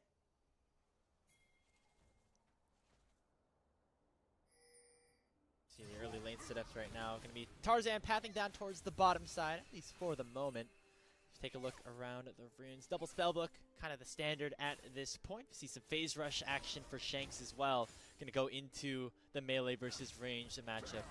Keep himself as healthy and as safe as possible here in the early game. We saw a really good setup performance from Leave, giving us a nice base K-Man as to what to expect here for Hope this time around. Yeah, and I think this is a pretty okay matchup for Senna. It's not going to be great the entirety of the game if they can get some dives off, but the range advantage is massive for this champion, and if you can really utilize that in lane, that can generate a pretty big lead for you. Jackie Love kind of needs to be careful of a lot of those aggressive plays that could be made by AL, especially if they want to bring the Xin Zhao down here. So, you know, we'll see what Hope can do. He's been a really big performer for AL throughout this series, certainly having a career year. Another game where he has the chance to show that off. Yeah, I mean, remember, he was on JDG back in the day, made it all the way to international, but after that, you get benched for Ruler. I feel like it's not necessarily like an indictment on you personally, it's just more like Ruler exists. But Hope has been waiting to get back to the international stage ever since then, and obviously made the most of it at MSI. Going to try to do it again at Worlds, and having another test again against a new bot lane here in Jackie Love and Hong. So far, having at least a good start to this early game. They're going to be very safe as well with Tarzan pathing down bottom. Yep, makes a lot of sense. Tarzan can actually do quite a bit down on the bottom side of the map here, so definitely makes a lot of sense for him to at least show in the area. At least for now, though, it's just going to be, I was going to say, safe. Flash for Hog, it cancels the grand entrance, and so it forces a heal popped here by Kyle. Should be alive, though. Nicely done, though, by the top esports support. Yeah, very well played by Hong to cancel that knockup, as you said, coming in from Kyle. Hong has been so improved on top esports. He really has not only made Jackie Love better, but I think he's made the team as a whole better. So really excited to see this bot lane 2v2 really come together for top esports as Tarzan makes his way down here. Could be running into the ADC. Spots him out, but now on a ward 2, so TES very aware of what's going on. Want to avoid a situation where they are dove in and put far behind to start things off. So instead, just going to make sure they back away, make sure Tarzan can take that Scuttlecraft, as it will be traded on opposite sides of the map. And it's relatively quiet here to start this game off. But yeah, I mean, when you talk about Hong, this is a guy that got benched twice last split on Weibo. And now he's coming over and immediately making an impact on the first place team in the LPL. I mean, sometimes a change in scenery is all you need. And that surely is the case for somebody like Hong. I mean, we knew he had it in him to be, you know, a good player. Obviously, has had good moments across the board, like in, you know, over these past couple of years, multiple international, you know, showings. But it is odd. It was odd to see him get picked up for this team, but I'm glad to have been proven wrong at this point. Yeah, no, absolutely. Hong was a player that I was talking about on, multiple social media posts about being the most consistent support in the LPL before 2025. He really was in a sea of players that could have one great game, one terrible game. The one player I really counted on to just kind of be good game in and game out and to not really make a ton of mistakes. That was not the case for him on Weibo, but as we have learned pretty consistently with players like Crisp and On over the years, Weibo's support position might just inherently breed some of that inconsistency. So glad to see him in a position where he can really start to flex his muscles again. That's a great point you bring up. Maybe it's not the player. Maybe it's just the organization. I mean, I don't want to be dunking on Weibo right now in the matchup between AL and TS. There's going to be plenty of time to talk about them and their chances as we go throughout the rest of this regular season, but it does really feel like at this point, K-Man, I mean, as we mentioned during the pre-show, like, these are two teams at the top, and everybody else, like, it's kind of separating themselves right now in the standings, and so this is a really good litmus test in this matchup between AL and TS to see, like, where exactly anyone's Legends is, and will this run in the second round robin be legitimate, or, can we fully put our trust back into Top Esports as a team that actually is going to be able to perform in the playoffs this time around? I hesitantly say that the version of Top Esports that we see right now is very, very strong. And I think that if that version of Top Esports can show up in these best of fives, in these playoff series, then they're not just going to be a threat to make waves in the playoffs and do better than they did in Split 2. They're going to be a real threat to actually win the league. And obviously they're going to get the chance to prove that today, but they were the #1 seed for a reason. We have to remember, even going back to Split 2 midway through, AL's big roadblock was Top Esports at the beginning of the year. It felt like the team that they just could not overcome. And so, the stories have kind of flipped at this point in terms of the form of these two teams, but you certainly can't count TES out at their best. Question, will they be at their best? I mean, so far, pretty good start for them in this game, although there is a big overload on the bottom side of the map right now for anyone's Legend. They're sending a teleport in from Hong to make sure that 369 is able to farm up this juicy wave, although it will maybe cost them one of these jungle camps down here as Kyle has gone forward with the grand entrance onto Kanavi. They will not have a lot of follow-up damage just yet. Now Hong and 369 have arrived. Kyle going way too far forward, and that's enough to secure first blood here for TES. Call the Forge God has come out as well. It finds a knock-up in onto Tarzan, but he's going forward when it becomes lightning. Oh, Tarzan. Popping the Crescent Guard and separating all of TES, forcing Cream to down below 100 HP. But Cream will survive and Tarzan will not, as Hope gets headbutted straight into the enemy jungle and Shanks is forced away. AL going way too far forward into the Top Esports jungle, and it's going to cost them a whole lot. 3 kills for nothing for your Split 1 champions. That is massive for Top Esports. AL clearly trying to force a fight around their level 6s that they've hit with that Galio ultimate coming in, but the problem is that the level 6s for Top Esports are just better. The Wukong, the Annie, the Ornn end up coming down for TES, and they completely turn the fight. If we're talking about a team comp that already scales really well, getting 2 kills on Ornn and 1 more on Wukong, certainly scary. Tarzan just going very deep here. Kyle feeling like he can capitalize on Kanavi, but the rest of the team is in the area. Cream is here to be able to counter this aggression with Hong kind of on a flank here to trap Tarzan inside with 369. This is just not a play that you can make even with the Galio ultimate coming in. And again, it's just overestimating the amount of damage that you have down here. You can't really make this mistake even with some well-played, I guess, ultimates used here from Tarzan. It just doesn't matter. They don't have the damage, and Top Esports clean up. Not only do they win the fight, they're going to burn resources, teleport here from obviously Kyle, and then they're going to get the grubs as well, as we can see on the small screen. I mean, that's a very bad sequence here for anyone's Legends, to say the least. Losing all 3 kills, giving away those grubs as well, making sure that 369 is going to become pretty unkillable as we go throughout this game. 2-0-1 now on the Ornn. Now, Flandre was able to get a wave and stay up on the top side for long enough, but that is not enough of a consolation. And you saw there the 2 players being the leaders, the ones in the fancy outfits, the ones leading the charge for AL in Tarzan and Kyle came in. They went maybe probably a little bit too far. And you know, at least they were together on the play, but that's something that AL are going to have to work on if they want to make sure they avoid mistakes like that in the future. This has absolutely been their problem over the course of the split, is the fact that they're just not quite all connected right now. It feels like the plays that they're going for just aren't super consistent. And we highlighted, if Tarzan is not making really positive plays for this team and pushing them forward, well, all of a sudden 2025 AL starts to look a lot closer to 2024 AL in terms of how the team ends up playing. So you need Tarzan to correctly identify when he can make those exchanges. And unfortunately here, it was not correctly identified, and it's gotten Top Esports a pretty big lead. Yeah, over 1,000 at this point. Now, of course, we have a Senna on the other side, and so the scaling will always be there for AL. But Top Esports, again, you mentioned it, like the damage that they're going to be able to put out as we get later into this game as well could be a bit of a concern as we progress throughout this game. And we'll see if they're going to be able to take these 3 kills and put it to good use at this point. They're in a very good position right now.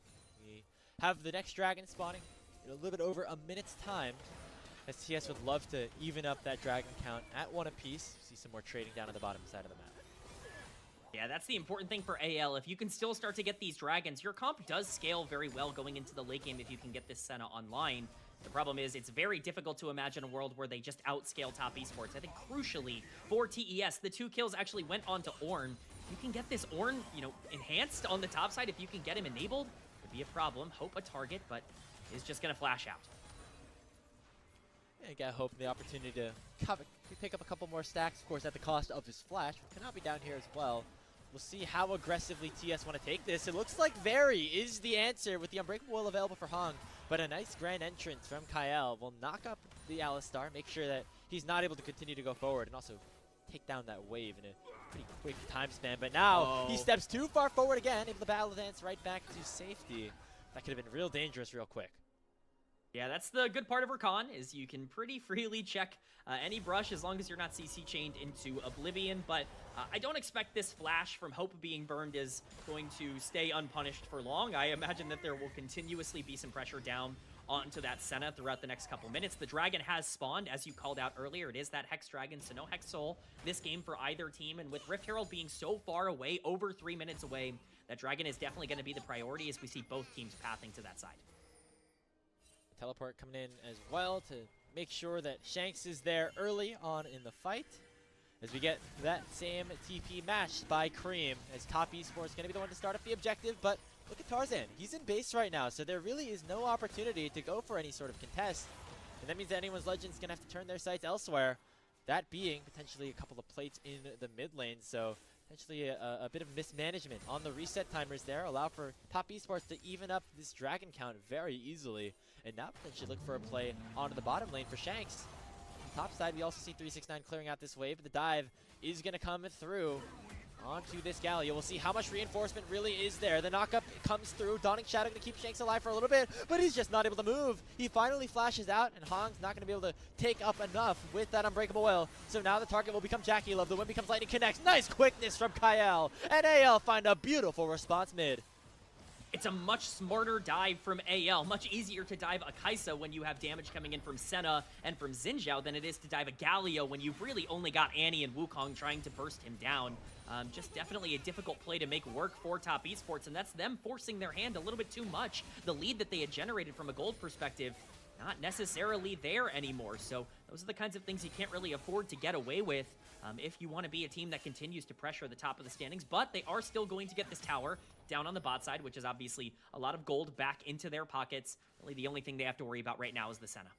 Also the full Feast of Strength going over to TES with that first tower take, as Kyle and Flandre getting a little bit low down there. So the cost of that kill mid, not the dive onto Shanks, but at least getting that first tower going to be impactful, as Hong and Jackie Love going really ham onto Hope. He pops the barrier, but it will not be enough. Nicely played by TES's bottom side, making full advantage of their all-in combo. What a ridiculous angle for Jackie Love and Hong to see a kill there onto Hope. That completely changes the complexion of the game. Really, really well played, and that's why this bot lane duo is being talked about by us and by a lot of other people as being heavily improved. And now it's Cream who's also making a play. And Flandre is just dead. One more Incinerate's going to do the job. It's now 5-1 in favor of TES, but AL want to try to make an answer here as Tarzan is blast coned over the wall. Looking to try to take down Cream. He's nicely stunned up, though. And there's no flash available from Tarzan, so Tibbers is going to be enough to slow him down, and AL do not find an answer. It's a huge win, again, for top esports around the map. It's created by Hong with a fantastic engage in the mid lane that Jackie Lev follows up on, and then Cream just staying active. Flandre playing way too aggressive on the bottom side of the map and getting caught out for it. Top esports, again, continuing to just be a little bit more proactive in terms of how the game is going, and it's getting them a pretty big lead. TES, I mean, this is so far looking like the first place team in the league with how they have played out this early game. And yeah, you know, it's some mistakes from anyone's legend, but also really nice opportunities found, you know, by a player like Hong on the Alistar right now, one of the newest players added to this TES roster. We talk about AL being a team that has kept all 5 of their players for the entirety of the season. TES making this change, and so far having a positive impact in the regular season at the very least. Should result in them picking up this Rift Herald as well, unless Tarzan wants to jump in here. Hong has a nice flank angle though. And so it looks like TES going to be in a good position to fight this one out. Yeah, they are going to sacrifice pressure on the Herald here, but they definitely are in a great spot to continue this fight. Flandre is pretty separated. This Galio ultimate is going to be massive. It depends on who it ends up going down on, but the engage has to be perfect for Mayel. That Tibbers for Cream just coming off cooldown, perhaps waiting for that moment to strike. As the Herald is down to 3,000 HP. Hong starting things off with the headbutt pull onto Kyle, but he's immediately knocked up in response. Herald is secured by anyone's legends, but look at the fight on the backside of things. It's already Tarzan going down. Flandre as well, 2 for nothing here for TES, and they could be looking for more. Health bars in the bottom lane are low. Shanks is about half HP. But that's all that TES is going to need to consider themselves successful on the exchange. Yeah, they got Herald, but at what cost as Hong continues to play really aggressive? They're going to look for this tier 1 in the mid lane. I don't think they're going to be able to pick it up here, but again, it's just a complete separation for AL. Tarzan full committing to the Herald. He is going to be able to secure it, but it means that the fight is unwinnable because he's completely separated from the rest of his team. And so it is a bit of a trade there that I think is in favor of top esports. And once again, it's the proactivity of Hong and Kanavi that ends up really paying dividends for top esports as we see a bit of a replay here. Hong going to full engage onto Kyle to start out this fight. Once the Tibbers is dropped, this Rakan has to be a lot more careful. And at this point, like I said, Tarzan's completely separated from the rest of his team. He's easily picked off by Jackie Love, and this is essentially a 3v4 at this point. Yeah, he didn't even get the eye, you're right. So he doesn't even get the Herald in this exchange either. That makes it even worse for anyone's legend. A greedy play that ends up not being rewarded. And we talk about how ready top esports was to fight. They willingly gave up their positioning around the Herald because they knew they could just come right back in as soon as the ultimate was available for Creeman. Damn, did that work, and then some, as the gold lead has opened up to almost 4,000. Might get to that point now, as Shanks definitely in some trouble. Has to use that face rush to get on out of there. But top esports looking very good here in this game number 1. Looking to put an end to the 6-game win streak that anyone's legend have opened up for themselves over these past couple of series. They are certainly in a good spot to do so, and I think one of the unsung heroes as to why is 369 on the top side here on this Ornn. 3-0 and 2K gold up. I mean, you're looking at Galio and Senna on the other side. Might be pretty difficult to break through this gigantic tank on the top side of the map. Top esports, even with their gold lead, it's even bigger than that because the moment those ornaments start coming in, it's going to be even more of a problem for AL. They're kind of on a timer when it comes to this game, and they're already losing pressure. I mean, you take a look as well. Remember how far ahead Leave was in terms of these Senna stacks? Only 47 for Hope right now, not nearly in the same position, and you can see it in the impact that he has in these fights. Already Kyle taking down the equalizer for Flandre, though, doing a lot. The Ornn Horn has been sounded and knocks up 3. Overall, still a 1 for nothing, but now 369 going to be targeted. He has to flash away. Anyone's legends, they feel like this could be their angle with Kanavi and Hong very low, but they will not be able to find any other members. So it's just TES picking up both the mid lane tier 1 and another kill. One of the greediest fights you'll see there from top esports, and they still can't get punished for it. They get the tower, they get the kill, and they get out. They lose nothing for that play. This goes to show the goal difference right now between these two teams. And honestly, the player I want to keep shouting out is Hong in the support position. This Alistar has been massive throughout this game in terms of the engages. We're going to get a replay here, but once again, it's Hong just immediately looking to set things up. It's Cream, actually, who starts the fight with the Tibbers on top of Kyle. And at this point, it's Hong, it's Kanavi tanking up tower shots, and somehow, with the flash coming out from Kanavi, Hong being tanky enough, both of them are capable of escaping. 369 never really in danger because, again, of just how far ahead this Ornn is. But if you can't punish top esports there, not sure exactly where you're going to punish them. Golden out 5K. I mean, it's very difficult for AL to continue to play this one out. It's composition that the damage is there if they're ahead, but now that Seta is not in a good position, Flandre is in a decent enough spot, but he's actually 2,000 gold down now to the likes of 369's Ornn. It seems like right now, the front line at least of TES, unkillable, might be even more unkillable with now another Mountain Dragon spawning in 3 minutes, and Soul being potentially a target for them in this game. I mean, this is very clean League of Legends being played right now by your Split #1 champions. This is why you get excited about top esports, because they have games like this against the defending champs in anyone's legend. They can just go out and be better than them. They can have better macro and better hands and better everything as they set up now around Otacon. Of course, they still have to be able to close it out, and you know, there are still questions about top esports in that regard, but this comp is perfectly set up for them to be able to play this late game. As long as they're able to play front to back, this is still going to be very scary. JackeyLove is in a great spot to deal a ton of damage in the back half here.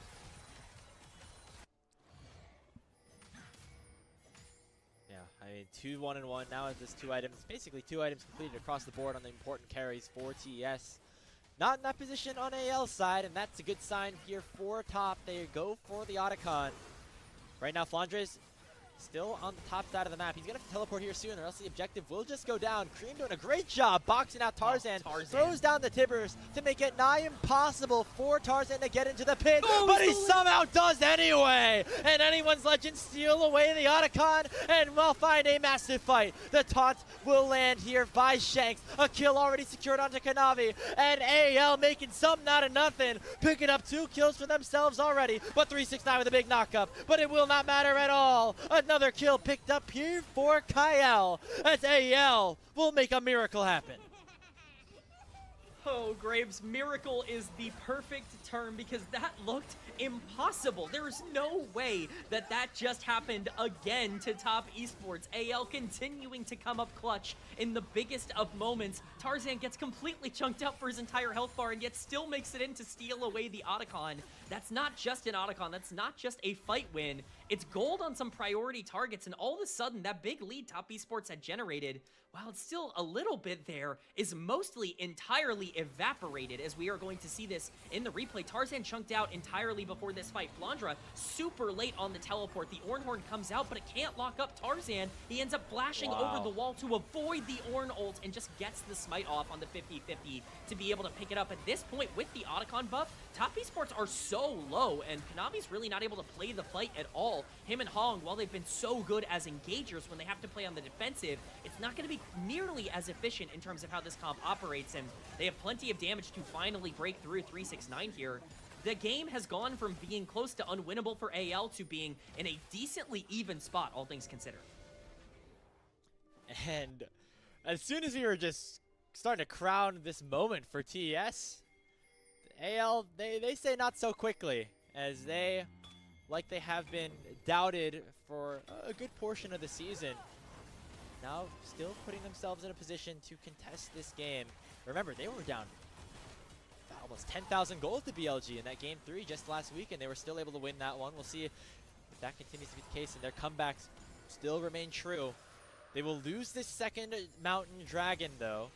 Look at the cost of mid-prio. It looks like AL still looking for a fight. Hope chunked down to half HP. The Call of Forge God will land on top of him. Equalizer still doing a lot as Flandre is now overheated. And the Dawning Shadow will take down Kanavi. Hope claiming a kill. Kyle with a 2-man knockup, and Hong finds the knockup in response. Searing Charge will land on a Hope. And in comes JackeyLove with the Killer Instinct, but he's going to get knocked out by Tarzan, who's still alive. Flandre cooking him in the river. And it's another one team fight for anyone's legend. Grapes, we are seeing the comeback that we never thought we would get. Shanks chasing down Cream here. I don't believe he's going to be able to catch up to him, but somehow, some way, AL have a gold lead at 24 minutes here. It's a fight that once again looks very good for top esports, but Kanavi gets chunked out right at the start. It feels like maybe they can turn it with JackeyLove damage, but they're able to focus enough on the Kaisa to pick up the fight win. Again, we're going to get a replay of how this starts. I like this positioning from TES. Kanavi full engages on top of Hope and Kyle, but really all it comes down to is Kyle's beautiful peel to keep Kanavi off of his 80 carry. Doesn't even get hit with the second proc of the Cyclone, and once Kanavi is down, they have no more engage Tarzan's actually in a pretty decent position to zone out a lot of the damage dealers for a lot of this fight, and even when Jackie Love ends up going in, here is the Xin Zhao and the Galio to completely shut down what Kaisa can do. The taunt comes in, the fight is over, and AL are in full control of this game. And a massive fight from Flandre as well, I will say. The equalizer, to start things off, he went through 2 cycles of overheating in that singular team fight. He initially had that extra auto attack power, you know, and then he fully cycled through his heat again, which is a little bit harder than even in the past. Now that, you know, he does 150 heat on Rumble, and you can see an LPL gold graph start to form. Pop that emoji in the chat right now if you are able to do so. This is a pretty standard game, I guess, at this point. Business as usual for anyone's legend. Yeah, somehow, some way, this is their comfort zone in terms of just how it's going so far. I don't even think they feel all that uncomfortable with how the game is rocking, but it's not over by any stretch. All AL has done is get themselves back into the game. Top Esports are still in a pretty decent position. I still think they scale very, very well, and Ornn is still in a very strong spot to start using those ornaments to level the rest of Top Esports up. This Baron has spawned on the top side of the map, with Dragon not being an objective just yet for that soul for Top Esports. Top side of the map is likely going to be where the pressure is. Now, one area that AL is still lagging behind a little bit in is Hope on the Senna. Now, let's be clear, he's had some very well-played team fights, but the soul stacking not quite there just yet. 83 at the 25-minute mark again, according to Slayer, our resident 80 carry player here on the LPL stream, alongside Mizel. You're looking for 100 by 25 minutes. That's not necessarily the case for him right now. As 369 going for an aggressive play on the Flandre, matched up by Jackie Love, beautifully executed as they take down the Rumble early on. It's going to be matched by a teleport from Shanks, but not enough follow-up with a TP coming in from Cream as well. But a numbers advantage now exists in the mid lane here for anyone's legend. They're going to try to use it to take down Kanavi. Kyle with a beautiful knockup. Kanavi using that second proc of the Cyclone, healing up a little bit with the Thunder Sky. But Tarzan will take him down, making it a 1-for-1 across the map. It's a 1-for-1, but it's jungle down for Top Esports, and Baron is on the map. They could very easily try and pressure this. Looks like they are going to. Tarzan is going to hit the Baron at the very least. Looks like they are going to start this up. No jungle, no smite available for Top Esports. I don't know how much damage they have with just the Senna helping Tarzan out at this point. Jackie Love just went back to base and picked up a Terminus. He's going to be very powerful in an extended 4v4 team fight, which is exactly what Top Esports are looking for. Shanks has been separated, but now it's Tarzan dashing forward on the 369. Gets knocked up by the Searing Charge. Going to be in a lot of trouble before he pops a Crescent Guard. And Jackie Love still very much untouched on his Kaista, but Flandre comes in with the teleport to try to rip apart Top Esports, but they've already taken down 2 members. And AL bit off a little bit more than they could chew around the Baron, and it's going to cost them Tarzan's life with Kanavi coming right back from base.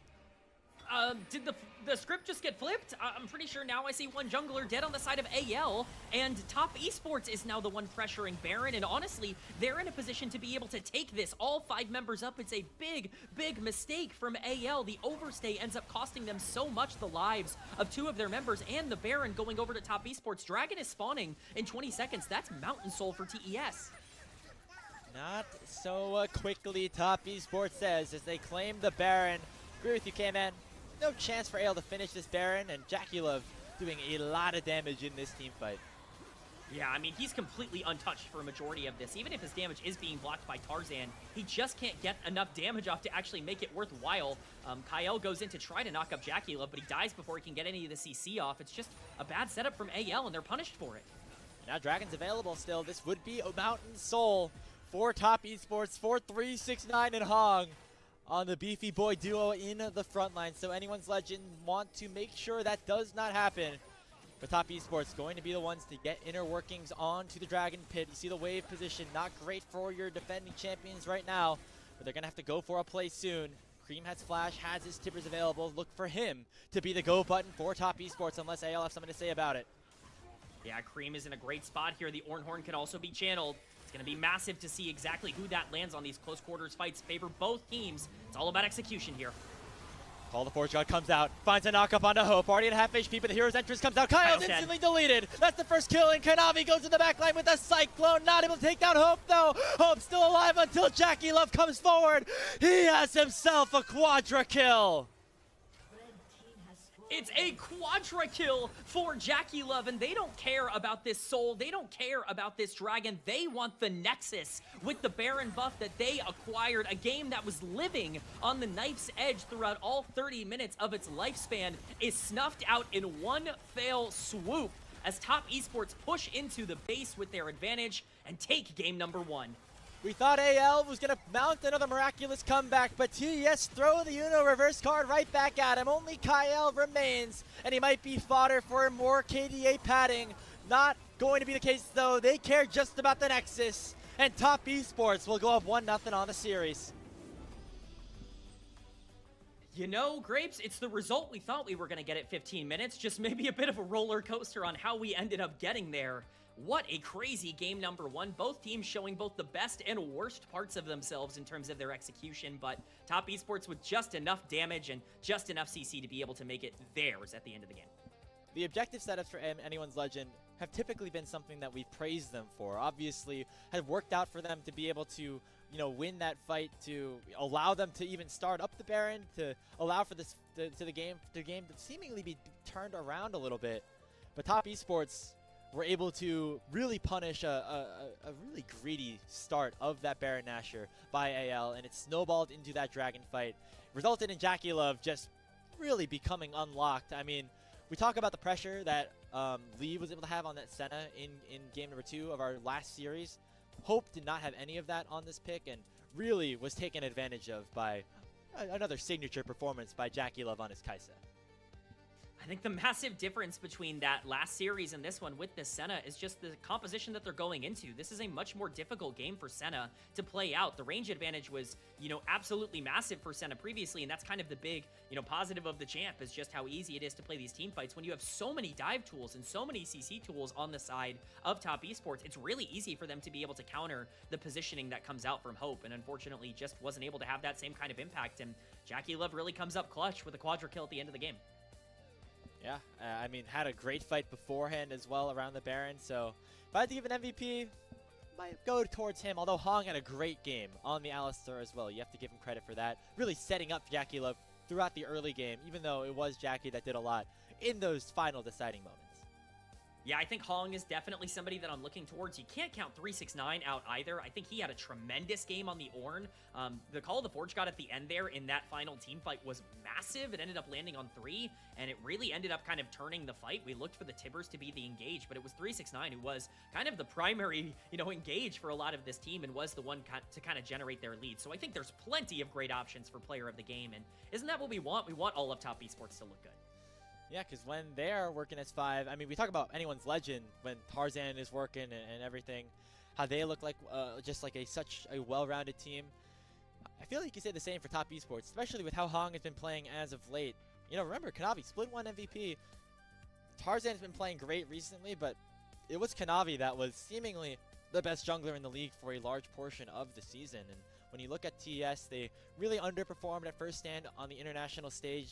Clearly, it means a lot for them to want to come back there and prove that was just a fluke and that they can really give some pride and give some glory back to the LPL once again. And if they keep up the way that they've been playing, obviously, sans a couple of those, little throws around some objectives and taking some bad fights. That's what still needs to be cleaned up. But overall, I mean, it's been a great season so far for TES, and you got to just hope that they're able to keep it up. Yeah, I mean, that's it, right? Like, again, the reason we talked about AL being so dangerous is because we said at their best, they're the best team in the LPL. That might not even be true. The best version of Top Esports might be the best team in the LPL. They're going to get the chance to prove that even more here today, but they're first in the standings for a reason. This team just continues the role that they've been on. It's been really fun to see. As on Anyone's Legend side, though, again, this is they were on a bit of a heater. They won 6 straight maps after that first game loss to BLG. Obviously, a very tough opponent that they're up against in Top Esports, but it felt like a lot of the disadvantages that they were facing were on the self-inflicted end of things, and that's something that's going to have to continue to be cleaned up, both in the series, but also as they close out the regular season. Yeah, I mean, you have to clean up those decision-making mistakes because it wasn't just one, it was multiple. They ended up, really being able to bounce back, but let's not forget why they got into a gigantic deficit in the first place. They're fighting around blue buff with Kyle and Tarzan, diving super far in and just giving 3 free kills to Top Esports at the start of the game. Of course, people are going to remember the bad Baron take, but it wasn't one bad play for AL, it was multiple, and they were able to capitalize and still be able to pull the game back because of their execution and because of that steal on the Otacon. But when so many things have to go right for you in a game for you to even be in it, perhaps there's a lot you need to kind of clean up and fix, and I think that's what I want to see out of AL in Game 2. I'm not counting them out of this series by any stretch, but definitely some things that I think need to be adjusted for them. Take a look at some of those highlights there. Again, want to shout out Flandre for just the amount of work he was able to do in some of these team fights as well, despite being put relatively far behind at the start of the game, just based off of certain circumstances. The team fights for TES overall, when they found really good setups, were good. I mean, we talked about in the draft how many different options JackeyLove had to use the killer instinct to get in. It felt like that was on full display, especially towards some of the back half of this game.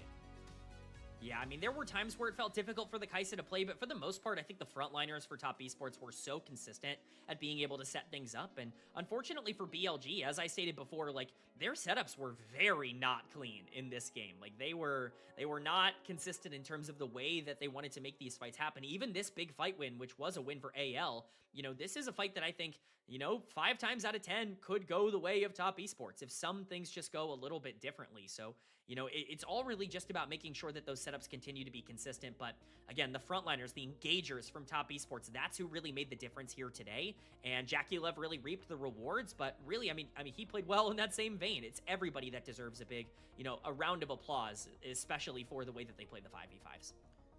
Yeah, I mean, they overall had a couple of mistakes around the Otacon. I mean, sometimes Tarzan's just able to, turn into that next gear, I guess, seemingly, and steal that one away. But again, this was a really awkward moment for AL. Seemingly thought that they could take down the Dragon just by taking down Kanavi, or the Baron, but just did not end up being the case. And again, really nice go buttons here for Hong. I mean, he's found that initial engage onto Kyle. Sometimes it's not the backline carries that you have to initially take down. He found a lot of really nice headbutt pulls onto Kyle and, onto players like Flandre and Tarzan. And that just stopped the initial engage and actually helped Top Esports a lot. Yeah, Kyle couldn't play this game in the back half. It was really tough for this Rakan to find any sort of engage angles, and you're absolutely right. Hong was really the big deterrent. I'm not going to say that, it was a bit of a support gap, but it kind of was a bit of a support gap in game number 1 in favor of Top Esports. Hong has been a huge upgrade for this team in terms of their consistency, and I think he's showcasing that, the doubt's got to be removed at this point. He was really excellent, and he is driving this team forward. So you'll wait to see who does get that MVP. Again, we mentioned a lot of names that could be on the table, but that quadra kill for JackeyLove at the end was just beautiful. Would love to see him get some love, as he's really had himself a tremendous split. At least somebody from the bot lane of TES, I would guess.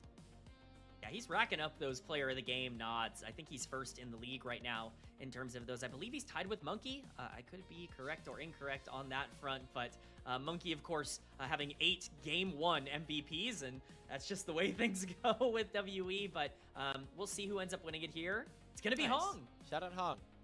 Again, a new player to this roster. This is his 3rd MVP of the split. Didn't get a lot of those over on Weibo, but it still ends up working out well here for him on TES. A lot of critical engages help Top Esports find this game number 1 win over anyone's Legends. AL have not won a game against TES so far this split, K-Man. And we'll see if that ends up continuing. And if it doesn't, they got to find some momentum real quick, as they're quickly behind in this series. Yeah, like I said before, I think people tend to forget because of the way that Split 2 ended. Top Esports was the AL Kryptonite at the beginning of the year. It really did feel like they kind of just had their number. They beat them in the group phase, and then obviously they go on to beat them in the finals of Split number 1. So really, really excited to see that Top Esports is back. If AL can't bounce back, if they end up losing game 2, going down here, I think a lot of those questions are going to reemerge, and very sneakily, this team will be sitting at 6-5 if they lose this series. Top 4 is certainly not locked for them by any stretch. And again, just making sure that they're fully locked in for the regional finals and making sure they're at their peak for that. or just the later half of the playoffs is obviously going to be the main priority, but you'd love to get a little bit of that extra advantage. Avoid having to have your full season just completely unraveled by a random best of 5 that comes through. Just trying to mitigate as much of that variance as possible, always going to be important for AL. So we'll see if that ends up happening for them. They, of course, want to try to get back on the right foot in this series against Top Esports. We're going to take a short break. When we come back, we'll draft for game number 2 here on LPL English.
Welcome back, everybody, to our continuing coverage here on LPL English. Getting ready for game number 2 of Anyone's Legend up against Top Esports.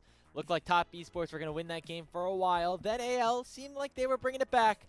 And then TES brought it home. Just your standard LPL game, obviously. Grapes and K-Man here for this best of 3 series. And K-Man with Top Esports looking very, very good at 9-2. You have to start to wonder, are they now going to be the full consensus best team in the league over the defending champions in AL, despite how strongly they've looked over the past couple of weeks? I certainly think if over the span of 3 days you beat AL and Billy, yeah, you're the best team in the league at that point. That's the way that it goes. Top Esports are on the brink of being considered the favorites once again in the LPL, and I think that game really showed why, barring a crazy Otacon steal from Anyone's Legend that got them back into the game, that really was almost entirely controlled by Top Esports. They were the better team in terms of their setups and their execution, and they ended up coming out on top for it, and obviously their best looks really good. They just need to be able to keep it up. Third game in 4 days here for TES. Of course, they lost to Invictus Gaming a couple of days ago, but that team really has been on fire as well. Really interesting situation has to open up now for both of these teams. This seems to be really like the last big test for both TES and AL.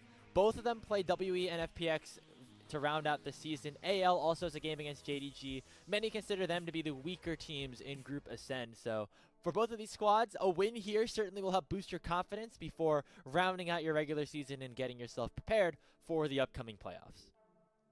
Yep, you need to be able to pick up a win here to kind of prove yourself going into those playoffs, and at least for now, bans are going to stay basically the same. In fact, I think exactly the same from game number 1 on blue side here for AL. And then Top Esports, of course, still banning out the Pantheon and the Varus. You can't give those over to Hope and to Tarzan. If the Azir is this final ban, it will be the same as game number 1, which it will be. So identical bans there. Talia still on the board, was not picked or banned in game 1. So we'll see if that wants to be a priority. But actually, it's going to be Sion for Flandra, probably his best champion this year. Yeah, I mean, whenever he's on this pick, AL seem to do pretty well. I mean, you have some pretty viral moments throughout the season on this champion specifically, although it is a pick that can get punished relatively well in the early stages, and so that could be what TES decide to go for instead. Going for the Corki for Jackie Love, could go to Cream as well, but you're expecting something that could just do a lot of damage in the bot lane here for Top Esports' long-standing franchise player.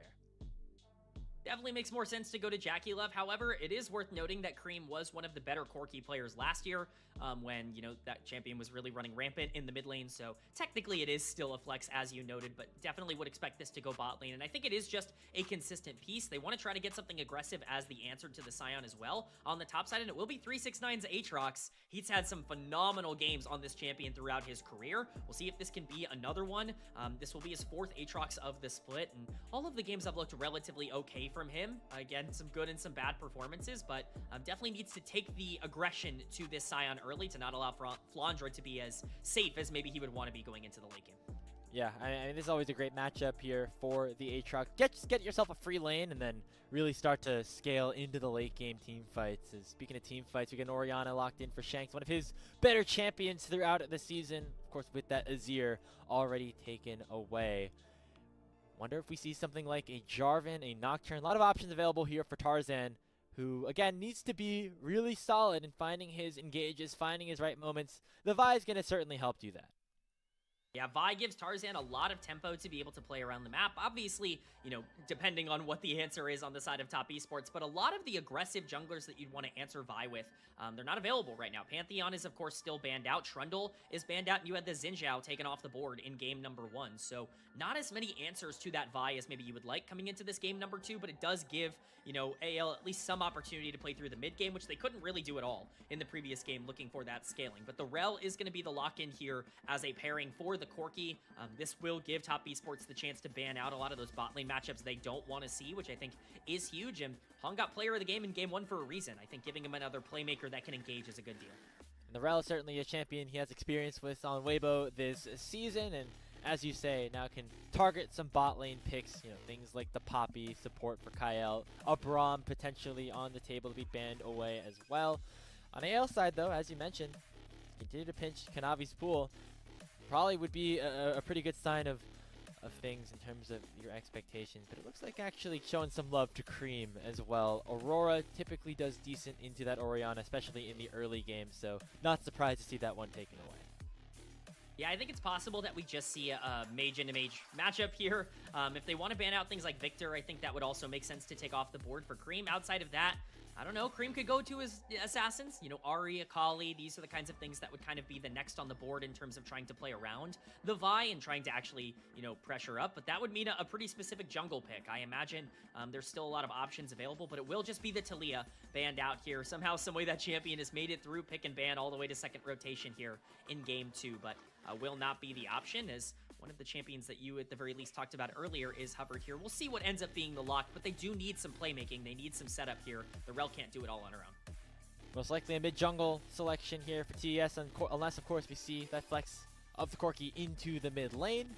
Although with the Jarvan lock-in, that would certainly make it much less likely. Akali gonna be a spicy lock-in here to try to counter this Orianna specifically, but an immediate answer by anyone's legend, going for the Kalista Renata bottom side into the Corki Rel.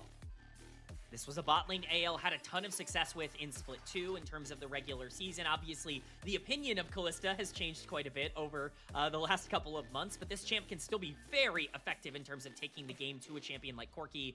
Akali, I think, is a great matchup into Orianna, and Cream is obviously known as a bit of an assassin player. Let's not forget he was called Zeka Light for a very long time when he was on OMG, and so he'll get the chance to flex that, but it's the jungle pick now that's going to get locked in for top esports, and it's Jarvan that will round out the comp. So that setup that we were looking for, I think both of these comps are intriguing. I think top esports really want to utilize the copious amounts of engage that they've drafted for themselves to be able to get leads in the early game, but if you could just stall the game out a little bit for AL, you know, Kalista's going to be able to likely generate a lead on her own. Orianna's going to be a problem in the late game. Sion's going to be a problem in the late game. You know, I'm a little bit concerned about whether or not top esports can really blast through, but, you know, I think this is still a skill execution type of draft. Yeah, it's interesting to see the Jarvan still get locked in after the Kalista was selected by Hope, but it seems like the target is just going to be Shanks over and over again in these team fights. It's going to be up to AL to try to make sure that their mid laner stays alive in this one. The damage profiles on both sides are interesting. I think Jackie Love definitely has the biggest 1v9 potential in terms of just taking over a team fight on this Corki, but definitely going to be at risk in the initial 2v2. Kalista Renata, very powerful in that laning phase, a big reason why it does end up getting selected. As for anyone's legend, they do overall have a lot of good team fighting tools. The question is, will they have the DPS to finish off top esports before, of course, they come online and before Cream on his Akali starts to become a big problem? Yeah, I think that's really the question, right? Is that, do you have the ability to take advantage of the weak mid-game that top esports has drafted for themselves? You don't really have a lot of tools to be able to play around these mid-game power spikes. If this Sion can get a lead on the top side, which I think is maybe not impossible, but certainly unlikely, like Sion could completely negate everything that top esports wants to do in this series. So you need to be able to see Flandra step up and, you know, really start to generate that lead. And for TES, you need to keep the pressure on as early as you can get it. Top esports looking to put away a sweep, a season sweep of anyone's legend in split number 3. Would be a very big confidence boost for them, as well as just pretty much securing themselves a spot at least in that top 4 with that 10th regular season win.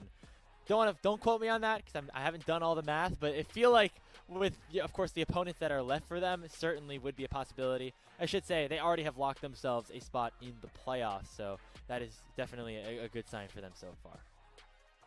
Yeah, this is a team that already knows they're going to be top 4. Really, at this point, it's can you be top 1? And I think they are trying to prove that right now the answer to that question is yes. They can be not only the number 1 team in the standings, but the number 1 team in terms of expectations going into the playoffs. Beating up on anyone's legend would certainly do that, especially with a draft that I think has this much expression with the way that they play.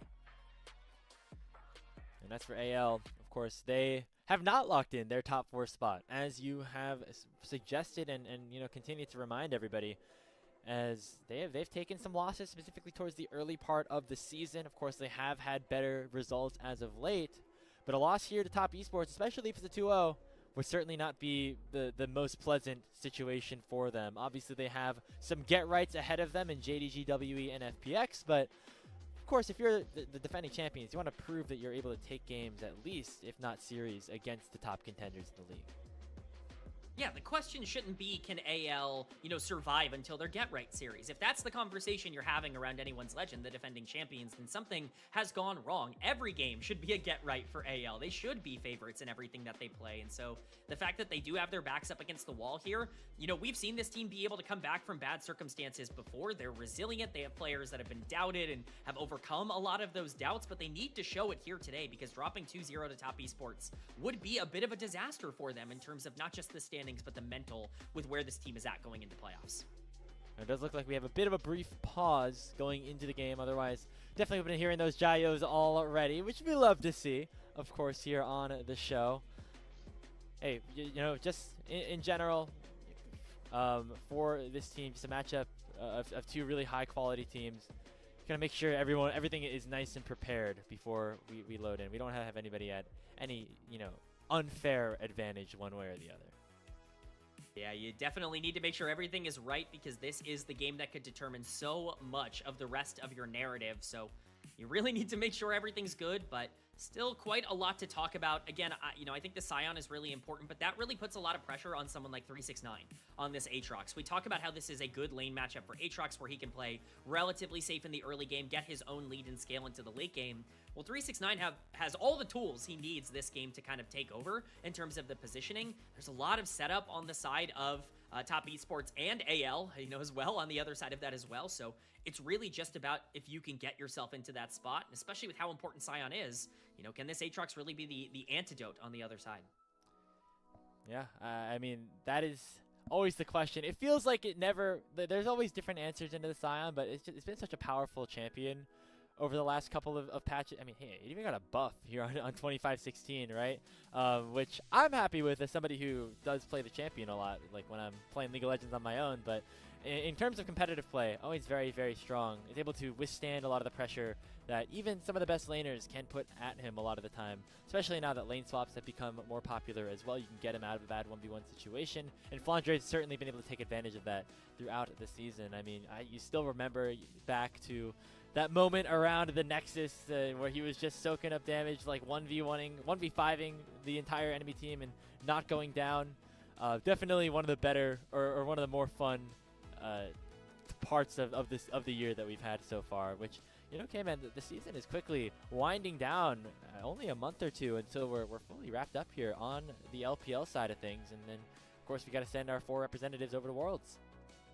It's crazy how fast it goes here in the LPL, just how rapid fire the final split is, but does look like these two teams who are prepping for that World Championship are getting a chance to finally get into game, and I'm really excited to see exactly where these two teams and these two ideologies end up taking us in Game 2. And of course, Worlds this year taking place in China, so just added motivation for these teams specifically to get to represent their league in their home country.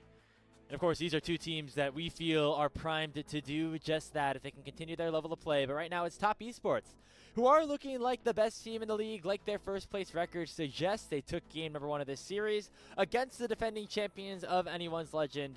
And we'll see if AL's second half streak will come to an end here, or if a decider will be forced. We're on to the Rift for game number 2.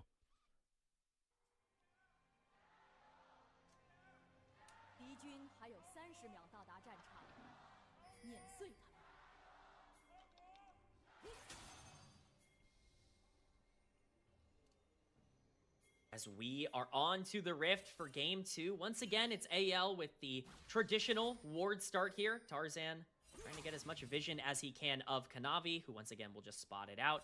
Is actually going to get some deeper vision this time than he typically is allowed, getting a ward in the bush. Not going to matter too much, but is going to at the very least be able to track. Going to be a bit of a trade on the bottom side of the map, but Open Kyle just hoping to get that big 2v2 lead down on the bottom side. What this Kalista Renata lane is designed to do, as we might see a little bit of early skirmishing to start things off. Hong not on the dismounted rel, so we'll be able to do a lot of work here on the crash down onto multiple members potentially here. So we're getting Flandre leashing Tarzan to start things off. We don't see this every day. Yeah, typically you don't really see a top laner wanting to sacrifice too much on the initial top side here, but Hope immediately gonna have to burn things. Yeah, barrier already popped. Nicely done by Hong. I mean, interestingly, AL knew that was happening and still ended up getting punished for it. That's a nice play by Hong, and looks like they're going to continue to go in once again. Flash is going to be nicely procced there by Hope, and is going to come at the cost of Jackie Love's life as they go forward and pick up first blood. Crash down lands once again on the Hope. One more auto from Hong will make it a trade, and so just the ADCs going down, but it's anyone's legend that end up cracking first. Oh, it's a fiesta already, Grapes, in terms of how things are breaking down. Flash and Barrier used for Jackie Love. Flash and Barrier used for Hope. Obviously, both Sums used for Kyle, who will get them back with Summoner's Spellbook.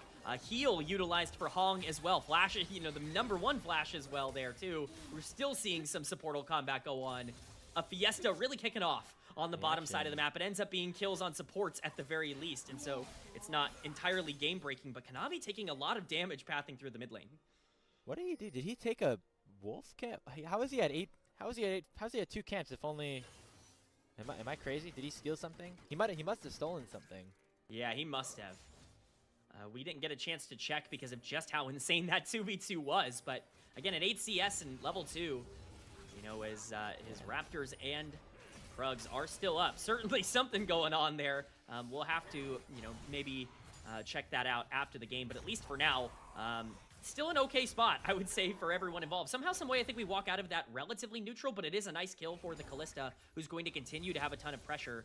Level 2s are being hit, though, and 369 struggling on the top side.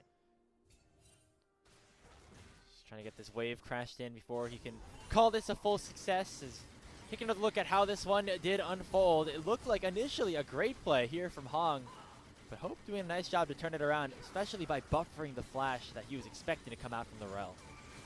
Yeah, I mean, they opted in to this fight. They knew exactly what they were getting into, but once the flash is committed by Rel and there's not enough damage coming in from the Corki, it's a free kill going over to the side of the Renata. And we're not even done here as Top Esports is getting dove. Oh, nice handshake. Lands on a Jackula from Kyle. He's going to get bailed out and keep himself alive until that final turret shot hits. Another one comes through as that tower just does too much damn damage at this point in the game. 2 for 1 off of the dive from Top Esports' side. As AL get punished for a little bit of an over-aggressive play. So much is going on right now, Graves. There is so much to talk about on the bottom side of the map. It's a very greedy dive from AL that's difficult to pull off. I get that they feel they have the bailout to be able to keep things safe, but you can't really take more than 1 or 2 tower shots at this level and continue to be fine as Kanavi continues to completely take away camps from Tarzan. He's in a really good spot in this jungle matchup as Kyle makes his way to the top side, but we're going to get a replay of how this is set up. It's just a greedy dive in terms of what they're trying to set up. The handshake is perfect onto Jackie Love right into Tarzan, but again, it's just too much damage coming down. It's a kill over on Kyle, and it's another kill that ends up going over. One more for Hong, who's got 2 kills at this point in the game. Yes, you're able to trade a kill onto Jackie Love, but overall, I think that is a gold swing in favor of Top Esports, and it takes the lead for AL and kind of gets rid of it.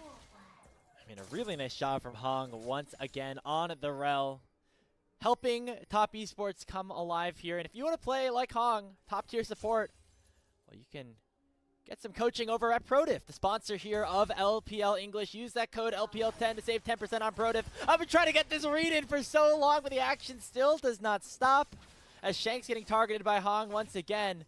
Hey, we had Rhino on the show a little bit earlier. He is also a ProDiff coach. They offer coaches across the LTA, the ERLs, even the NACL. So if you want to get some help with that, LPL 10 will save you 10%. You could look like some of these pros that are playing on the Rift. Yeah, I think you are definitely trying to look like Hong in this game because he is really showcasing why he got player of the game in Game 1, why he's been considered an upgrade here for Top Esports, and ProDiff definitely, you know, will get you there. But Dragon is the priority here. Ooh, field goal. Not in the area. There for Flandre, not finding a stop onslaught out of anybody. It's going to cost him a whole lot. Cream going forward with the perfect execution and taking down the Scion. Dragon secured by him as well. TES finding a big play in the Dragon Pit as Cream gets himself a double kill. And that's now the Akali unlocked in this game as well. Another huge win for Top Esports. Yes, they have to trade out Kanavi, but that is perfectly fine. You get a double kill on this Akali, who is a huge win condition for this composition, and you get the Dragon. Everything kind of going TES's way. Once again, it's early execution that ends up making the difference. And that's where TES ends up really separating themselves from AL. Anyone's legend still kind of faltering at this point. A lot of game left to be played, but this is a big fight won by TES, and starts here by Flandre not finding anything with his initial engage, and Tarzan was forced out of the pit very, very early in this one. Yeah, it's really difficult for basically anybody on AL to play this the moment Flandre goes in and doesn't hit a single person with the knockup. At this point, it really just comes down to whether or not you can get that damage in. Unfortunately, the smite comes down early because of the lack of layering, but I can't even talk. Hope. Another snap engaged by Hong. Really nicely played. He's having himself a great series so far. Forcing another flash out of Hope. Probably getting him back to base as well. That's going to give TS a beautiful timer to play on these grubs that spawn in 30. Hong is an absolute menace right now in this series. He has completely gapped all of AL in terms of these early game plays. If he's going to be able to keep this up, Top Esports are immediately going to be in a great spot. But we will see if he's going to be able to do so. He's got some teammates that are starting to get online. Grubs are spawning in 10 seconds. That's the next massive objective to try and fight over. And Jackie Love has hit level 6 for this fight. It's going to be very playable for TES. Ooh, both supports saw each other through the sweepers, and that meant Kyle knew he had to get on out of there. As Hong hex flashed over the wall, get a little bit extra space. Grubs have been started up, should be easily secured with Tarzan very separated from the rest of his team and the rest of the pit. It looks like now with that first one taken down, they do want to go for a play. Tarzan going forward and missing that initial Q, and it's going to cost him a whole lot. He gets bailed out, but it's not going to get taken another kill in time. Cataclysm lands on a 2. Cream dashing forward with that perfect execution, looking for another one on to Hope or Kyle, but now it's the kite back on out. Already a 1 for nothing, and TES can continue to try to take it down these grubs. They've already gotten a second, looking for that final one. But they're going to have to back out for now. Tarzan flag and drags out of there. Sorry, I should say Kanavi, as Shanks will make it at least one back, but another big win for TES. I don't think more things could have gone wrong for AL in that fight. Almost every single major ability they threw out ended up completely whiffing its intended target, and Top Esports more than happy to be able to capitalize on the mistakes. It's once again Cream who ends up really benefiting, but we're gonna get a replay here. Tarzan ends up going in with the Q. Kyle has the handshake, but just pushes him out of the way of Hong. We end up getting the Orianna ball thrown in as the Renata ultimate hits no one, I believe, or I think it does hit Jackie Love, but really it's not particularly effective, and the shockwave as well, not really landing on a priority target, and now Shanks is in danger. He already flashed. He's certainly gonna go down there.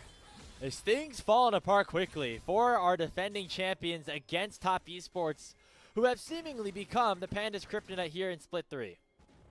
It is just falling apart for AL. Everywhere around the map, Top Esports are just winning. TES are just better. It's actually insane to watch this team perform so well, and for AL to just constantly be in these bad positions. But you want to give credit where credit is due. The flash came in from Shanks, but unfortunately with Hong in the area, it's not really able to be salvaged. So it's a 1.7k gold lead for Top Esports once again at 10 minutes here, and you know, we'll have to see if they can hold on to it a little bit better than they did in game number 1.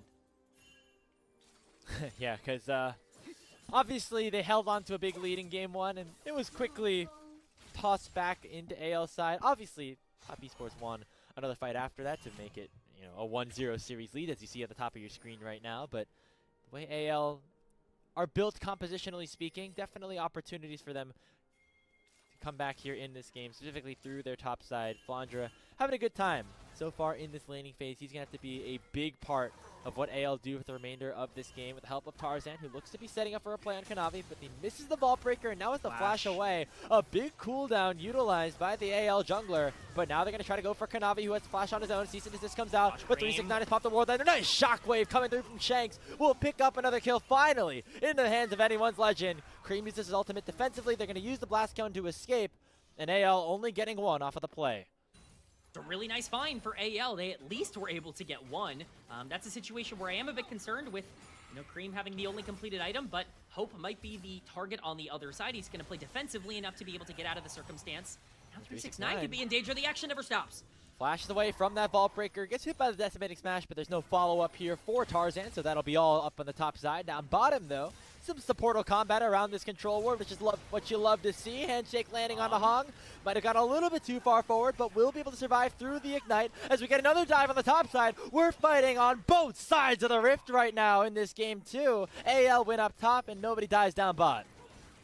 It's another kill for AL. They will have to sacrifice the Dragon to do so, which is definitely a loss. That will be second Drake for Top Esports. If they can continue to stack these up, a lot of that late game concern that you have is basically completely negated regardless of what the soul is, especially with Corki and Akali having gold. But AL have very much gotten themselves back into this game. They've targeted the members they know that they can get onto, like Kanavi and 369 in these lanes, and the gold that Top Esports had generated as a big lead basically neutralized here. There are still a lot of positives, a 1k gold lead in the mid lane for Cream, but the game a lot more playable now than it was 5 minutes ago. Yeah, Jackie Love and Cream gonna be problems here in this game, absolutely. But AL's top side of the map has gotten themselves back to a relatively even game state in terms of gold. The major objectives, of course, still very much on TES's side, having the Grub lead and those first 2 dragons. There's another Mountain Dragon across the Rift as well. We talk about how AL's team could be a little bit lower damage in these team fights. If they lose the soul to TES, that'll make things even harder. Yeah, you cannot give that over. If you are AL, it would basically be your losing condition in this game. Not that things are super easy for you, but we highlighted it. I highlighted it in draft. This Scion is the biggest piece of this AL comp in terms of just the way that everything breaks down. If you have that Scion online, if you can really separate him, it's going to be a lot easier for AL to play out this late game, and that's exactly what has ended up happening here as Jackie Love continues to try and pressure out Shanks, but Tarzan once again might be the target in his own jungle. Yeah, Hog, Blast Cone's over, and it's going to be smited away by Tarzan. Now the fight could potentially begin as Shank stamps too far forward. Going to try to get followed up here Shockwave by the Vibe, but there's just not enough damage just yet. Going to be a nice hostile takeover flash coming through from Kyle to buy some time. In comes Hope. Going to at least pick 1 kill up, and the bailout will come through. But the numbers are just on TES's side. 369 will end the world of anyone's legends under their mid-tier 1 and pick up 4 kills for TES.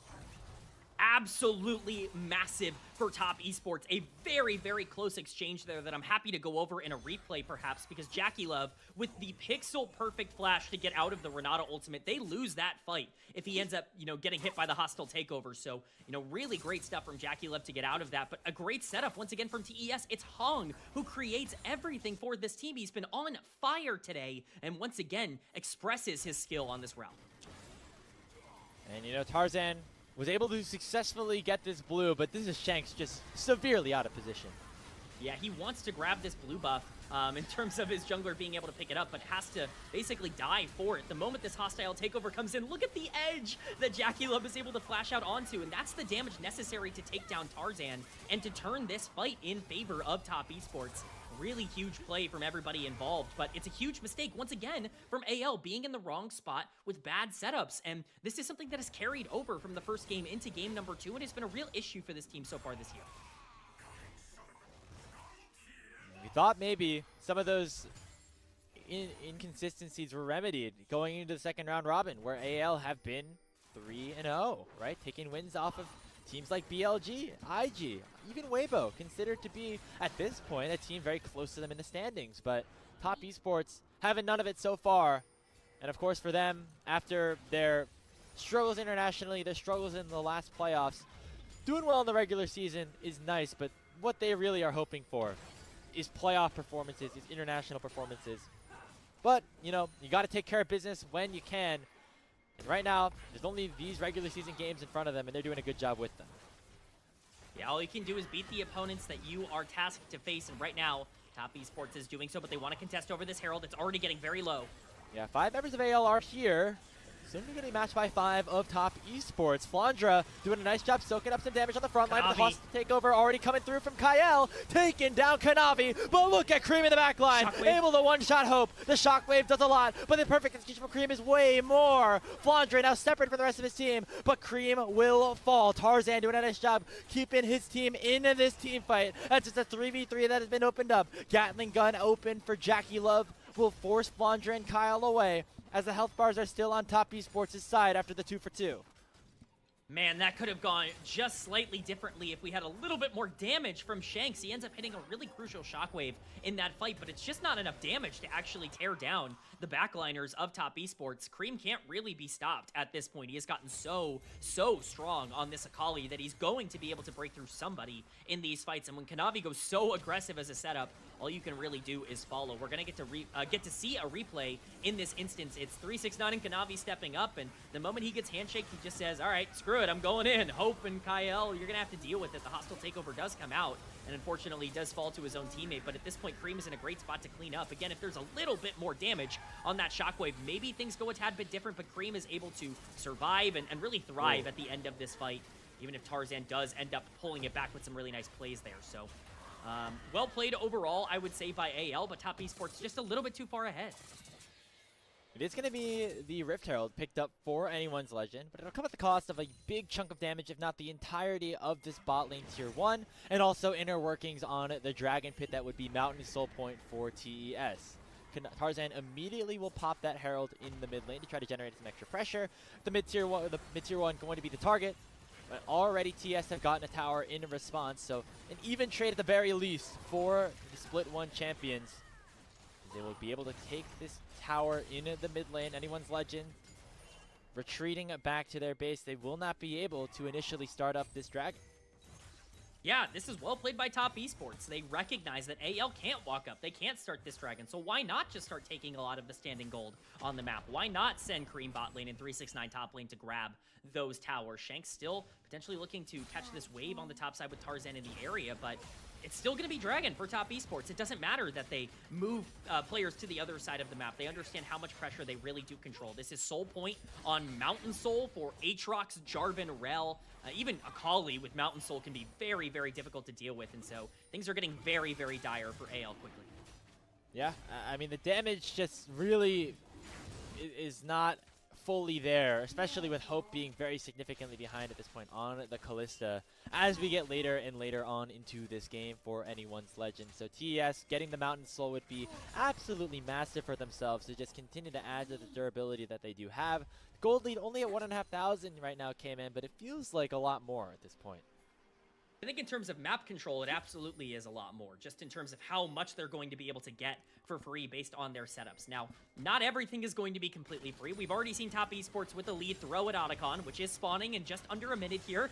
We will see if that ends up being a bit of a problem for them again, but at least for now, they should have all the pressure in the world to be able to get around there. As long as they can neutralize Tarzan, who is the entirety of the gold on AL right now, then things should be just fine for Top Esports playing through their two carries.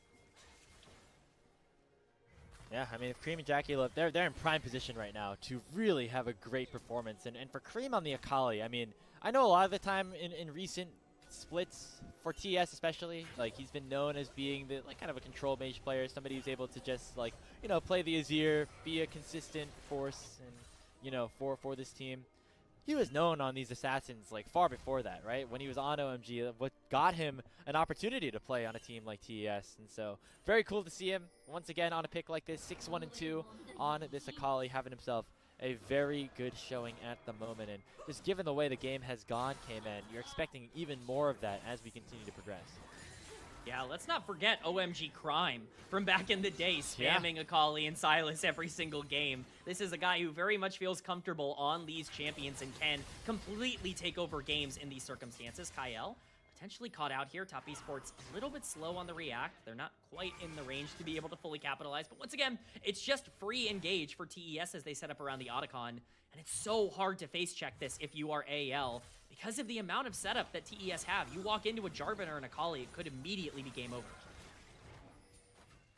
Yeah, Otacon spawning on the top side, which is unusual, at least, you know, over the last couple of patches in terms of where teams really like to prioritize their combat. But looks like that is going to be where Top Esports set up camp, at least for now. A teleport has come in from Flandra, so they are fully committing for this on AL's side.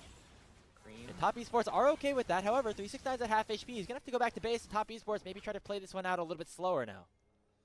Yeah, this is a tough setup, I would say, for TES because Cream is a little bit out of position in terms of looking for this fight. Flandra very much able to zone it off, 369 quite low. You don't want to overextend here and throw things away. You certainly don't want to flip it in the way that you did in game one, but here we go. Kyle gets flag and drag. That could be big danger, but he gets Fates called back away. Nice engage from Hong, though, and the Cataclysm will find two. Shockwave, though, on the other side is big from Shanks. Will it be enough, though, as Jackie Love's still untouched? Tarzan doing his best to try to keep things alive. The bailout going to save one, but not enough. It's 4 kills coming over to TES, and Jackie Love and 369 will stand tall.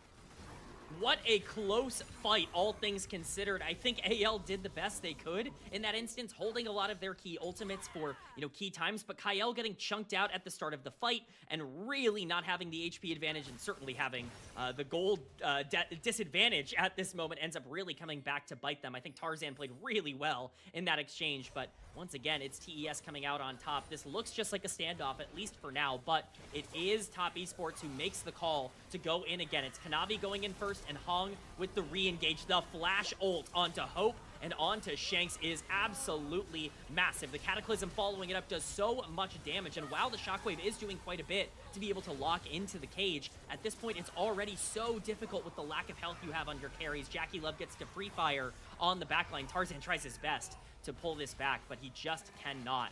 Top Esports a little bit too far ahead, but AL gonna try and pressure them out, starting the Otacon.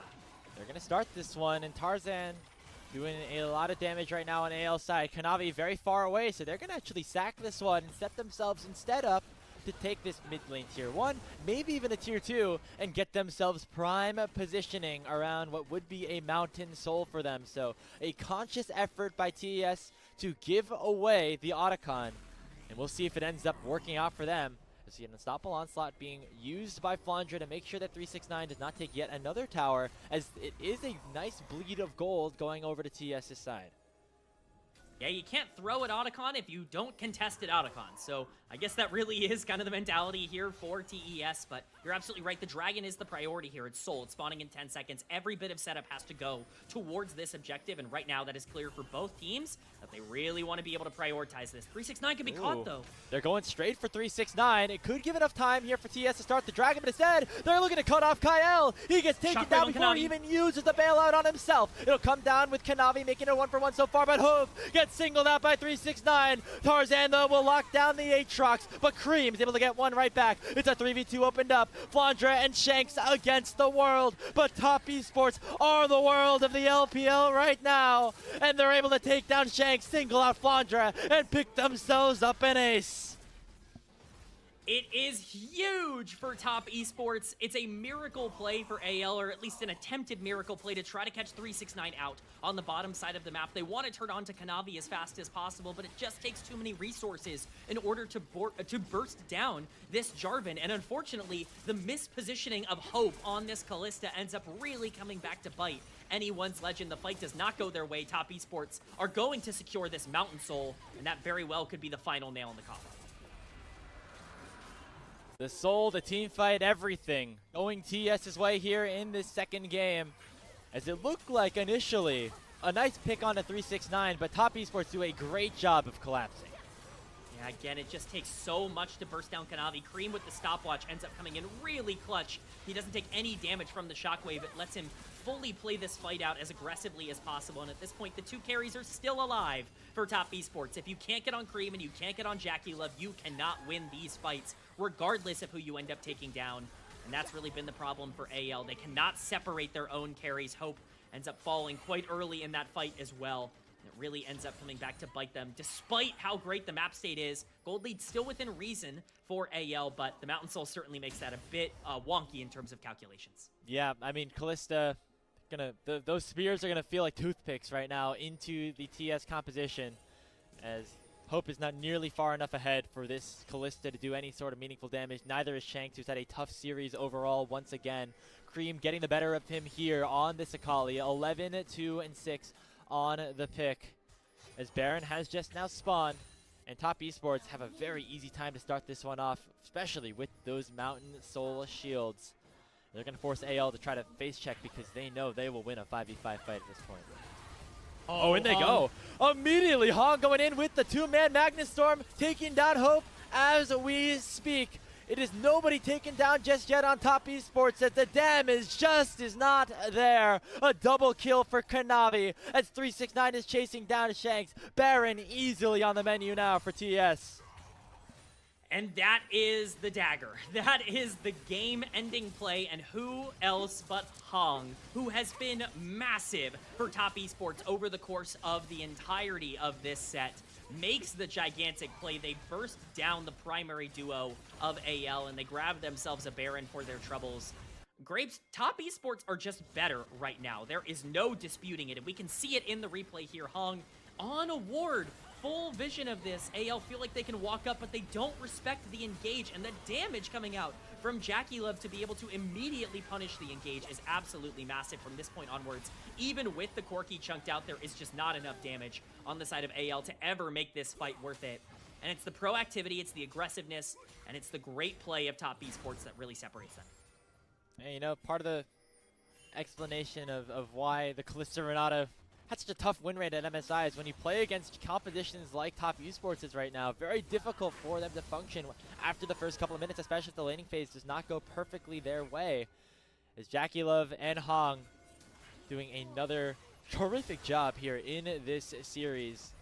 TES is looking to get into the double-digit mark in the win column, become the first team in the LPL to do that this split. And they just have the finishing touches at this point. Baron buff available for the next 2 minutes, and they can retreat right back to the Elder Dragon if the game's not over by then. That is certainly the call here, but Top Esports don't want to wait that long. They are posturing so aggressively around these towers.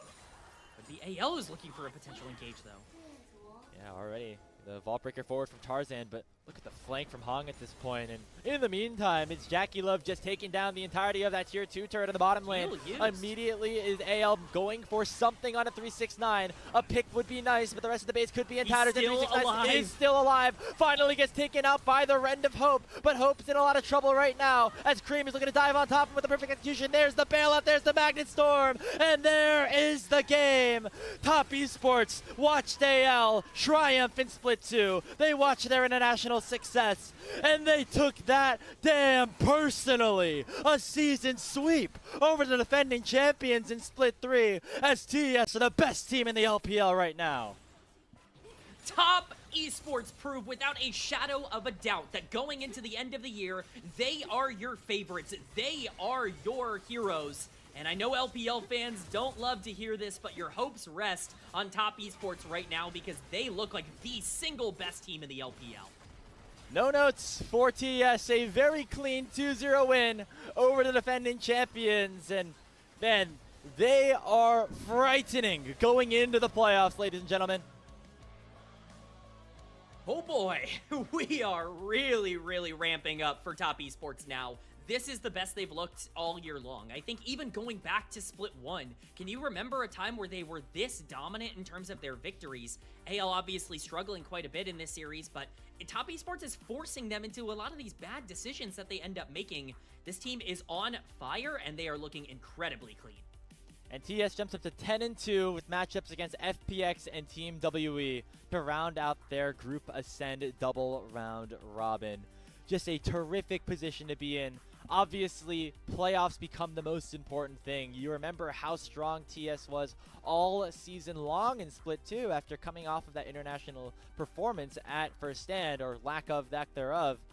But then they immediately faltered in the playoffs. They lost to WE in the lower bracket. They want to make sure that doesn't happen again.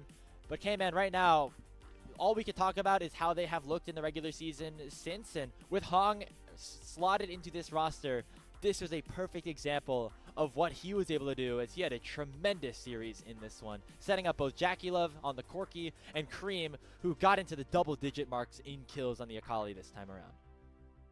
I mean, you hit the nail on the head, Grapes. Like, what a series from Hong. This was awesome stuff from him. I think you could argue this is his best